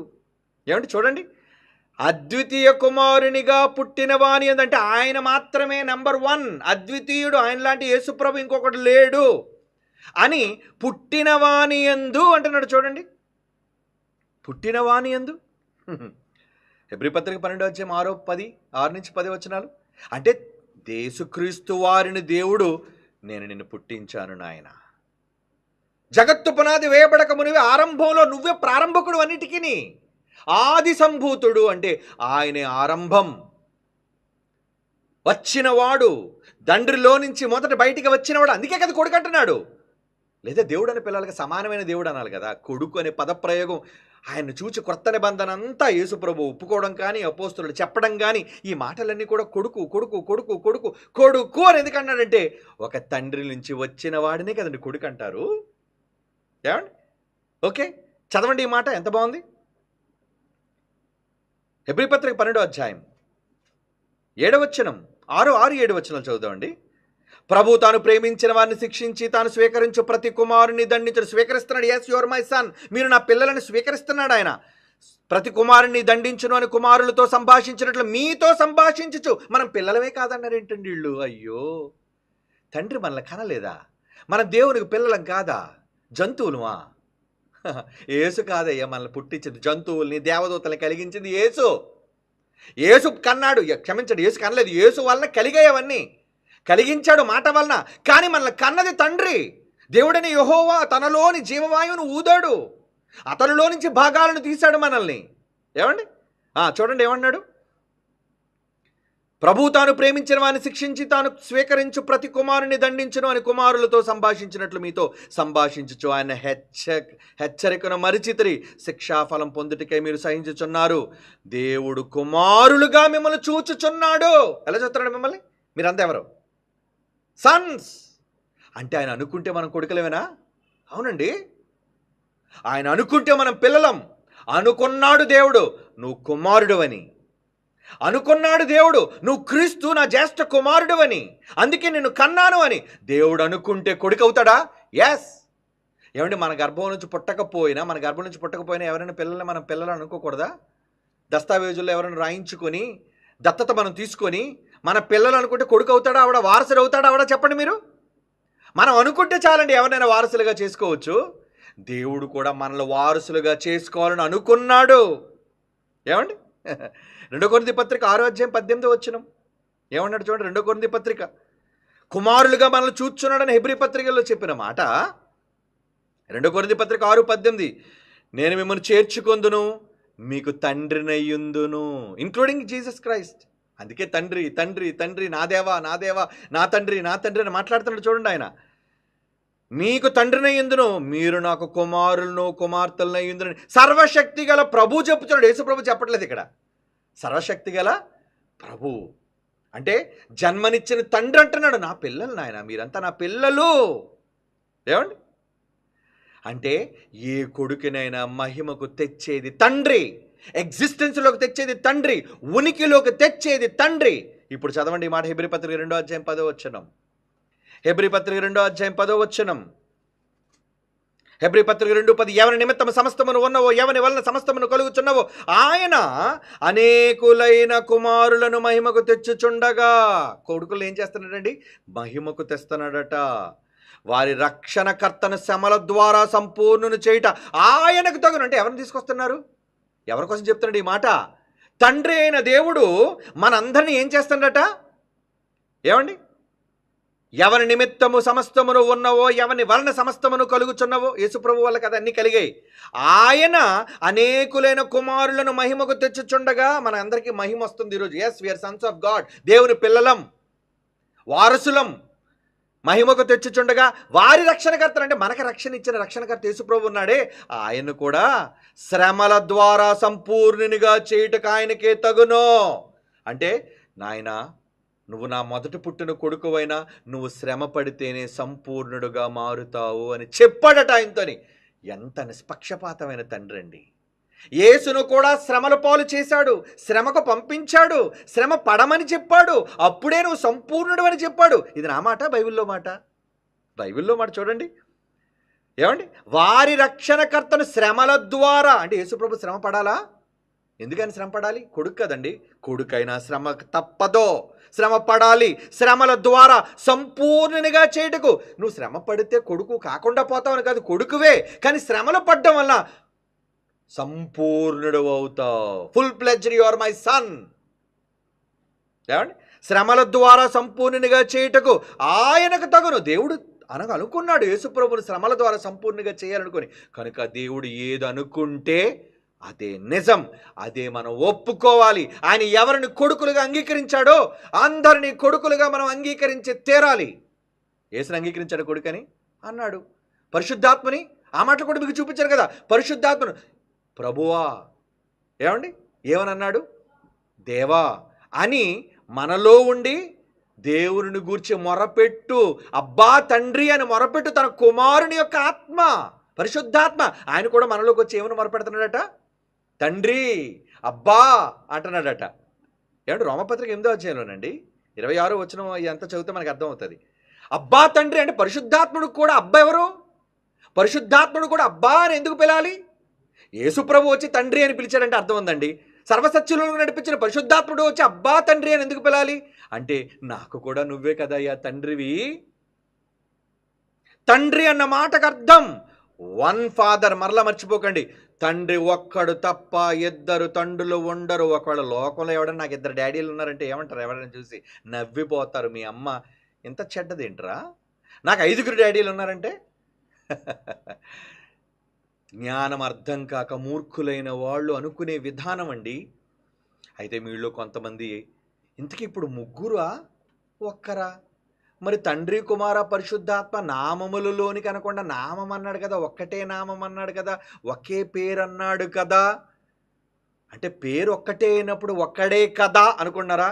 ఇప్పుడు ఈ పేర్లను గూర్చిన పూర్తి వివరణ నెక్స్ట్ క్లాస్లో మీకు ఇస్తాను. డోంట్ వరీ, అంతా అరటిపండు ఒలిచినట్లుగా మీకు ఒలిచినట్లు పెడతాను నేను. ఎందుకంటే పేర్ల కోసం కన్ఫ్యూజ్ కావాల్సిన పని లేదు. ఇప్పుడు తండ్రికి కుమారుడు పుట్టాడో లేదో, ఆయన ఎలా అనుకున్నాడో, తన సంకల్పంలో ఎలా జన్మనిచ్చాడో అన్నది వివరించారు. కనుక యేసు క్రీస్తు దేవునికి పుట్టిన కుమారుడా? కుమారుడే. మీరు దేవునికి కుమారులా? కుమారులమే. మరి ఒక్క నామం అంటున్నాడేంటి? వీళ్ళు మనల్ని కన్ఫ్యూజ్ చేసేది ఏంటంటే, మరి ఆయన నామంలోనే ఈయన వచ్చాడన్నాడు, ఈయన నామంలోనే మరొక పరిశుద్ధాత్మను పంపానంటున్నాడు. ఇంతకీ నామాలను బట్టి ఒక్కటా? దీని తాలూకా సంపూర్ణ వివరణ ఈరోజు ఎంత సంపూర్ణంగా ఉందో నెక్స్ట్ క్లాస్లో ఇదే టైటిల్లో నామాలు గురించి పూర్తి వివరణ మీకు ఇస్తాను. చాలా హ్యాపీగా ఉంటారు మీకు. కనుక కన్ఫ్యూజన్లో ఉండకండి, బైబిల్ బాగా చదవండి, ఉన్న సత్యాన్ని బాగా నేర్చుకోండి ప్రియులారా. ఎవరినో తప్పు పట్టాలనో ఎవరినో నిందించాలన్నది కాదు నేను చెబుతున్నది. మరలా చెబుతున్నాను, అపార్థం చేసుకోకండి. మాకెవ్వరూ విరోధులు లేరు, మాకెవ్వరూ శత్రువులు లేరు. మా మీద ఎంత చెడ్డగా కామెంట్లు పెట్టినా, మీరు మా ఫోటోలు వేసి ఎంత దరిద్రంగా మీరు చూపించినా, మిమ్మల్ని ఎప్పుడు వీ లవ్ యూ, మేము ఎప్పుడు మిమ్మల్ని ప్రేమిస్తూనే ఉన్నాం. ఎందుకంటే మన తండ్రి మనల్ని ప్రేమించాడు, మనం అందరినీ ప్రేమించాలి. ప్రేమ ఉన్నవాడే దేవుని యొక్క స్వరూపం కలిగిన వాడు. ఎందుకంటే మన తండ్రి ప్రేమ స్వరూపి. మరలా చెప్తున్నాను, ఎవరు వ్యతిరేకంగా మా కోసం అనుకున్నా మేమంతా వాళ్ళని క్రీస్తు పక్షాన క్షమిస్తున్నాం, ప్రేమిస్తున్నాం. కానీ నిజాన్ని మాత్రం తెలుసుకోవాలని మనస్ఫూర్తిగా కోరుకుంటున్నాం. Okay, God bless you all. కళ్ళు మూసుకొని ప్రార్థన చేసుకుందాం. నెక్స్ట్ క్లాస్లో ఇంకా వివరం తెలుసుకుందాం. పరిశుద్ధమైన తండ్రి దేవా, అనేక విషయాలను, మీ మనస్సులో దాగి ఉన్న విషయాలను మీ కుమారుడైన క్రీస్తు ద్వారా, పరిశుద్ధాత్మని ద్వారా మాకు తెలియపరిచారు తండ్రి. మనుష్యులు వాక్య భావమును ఎరుగక పొరపడుతున్నారు తండ్రి. వారి పొరపాట్లోంచి బయటకు తీసుకొని వచ్చి సర్వసత్యములోనికి నీ పిల్లలను ఆ రోజే మీరు నడిపించారు.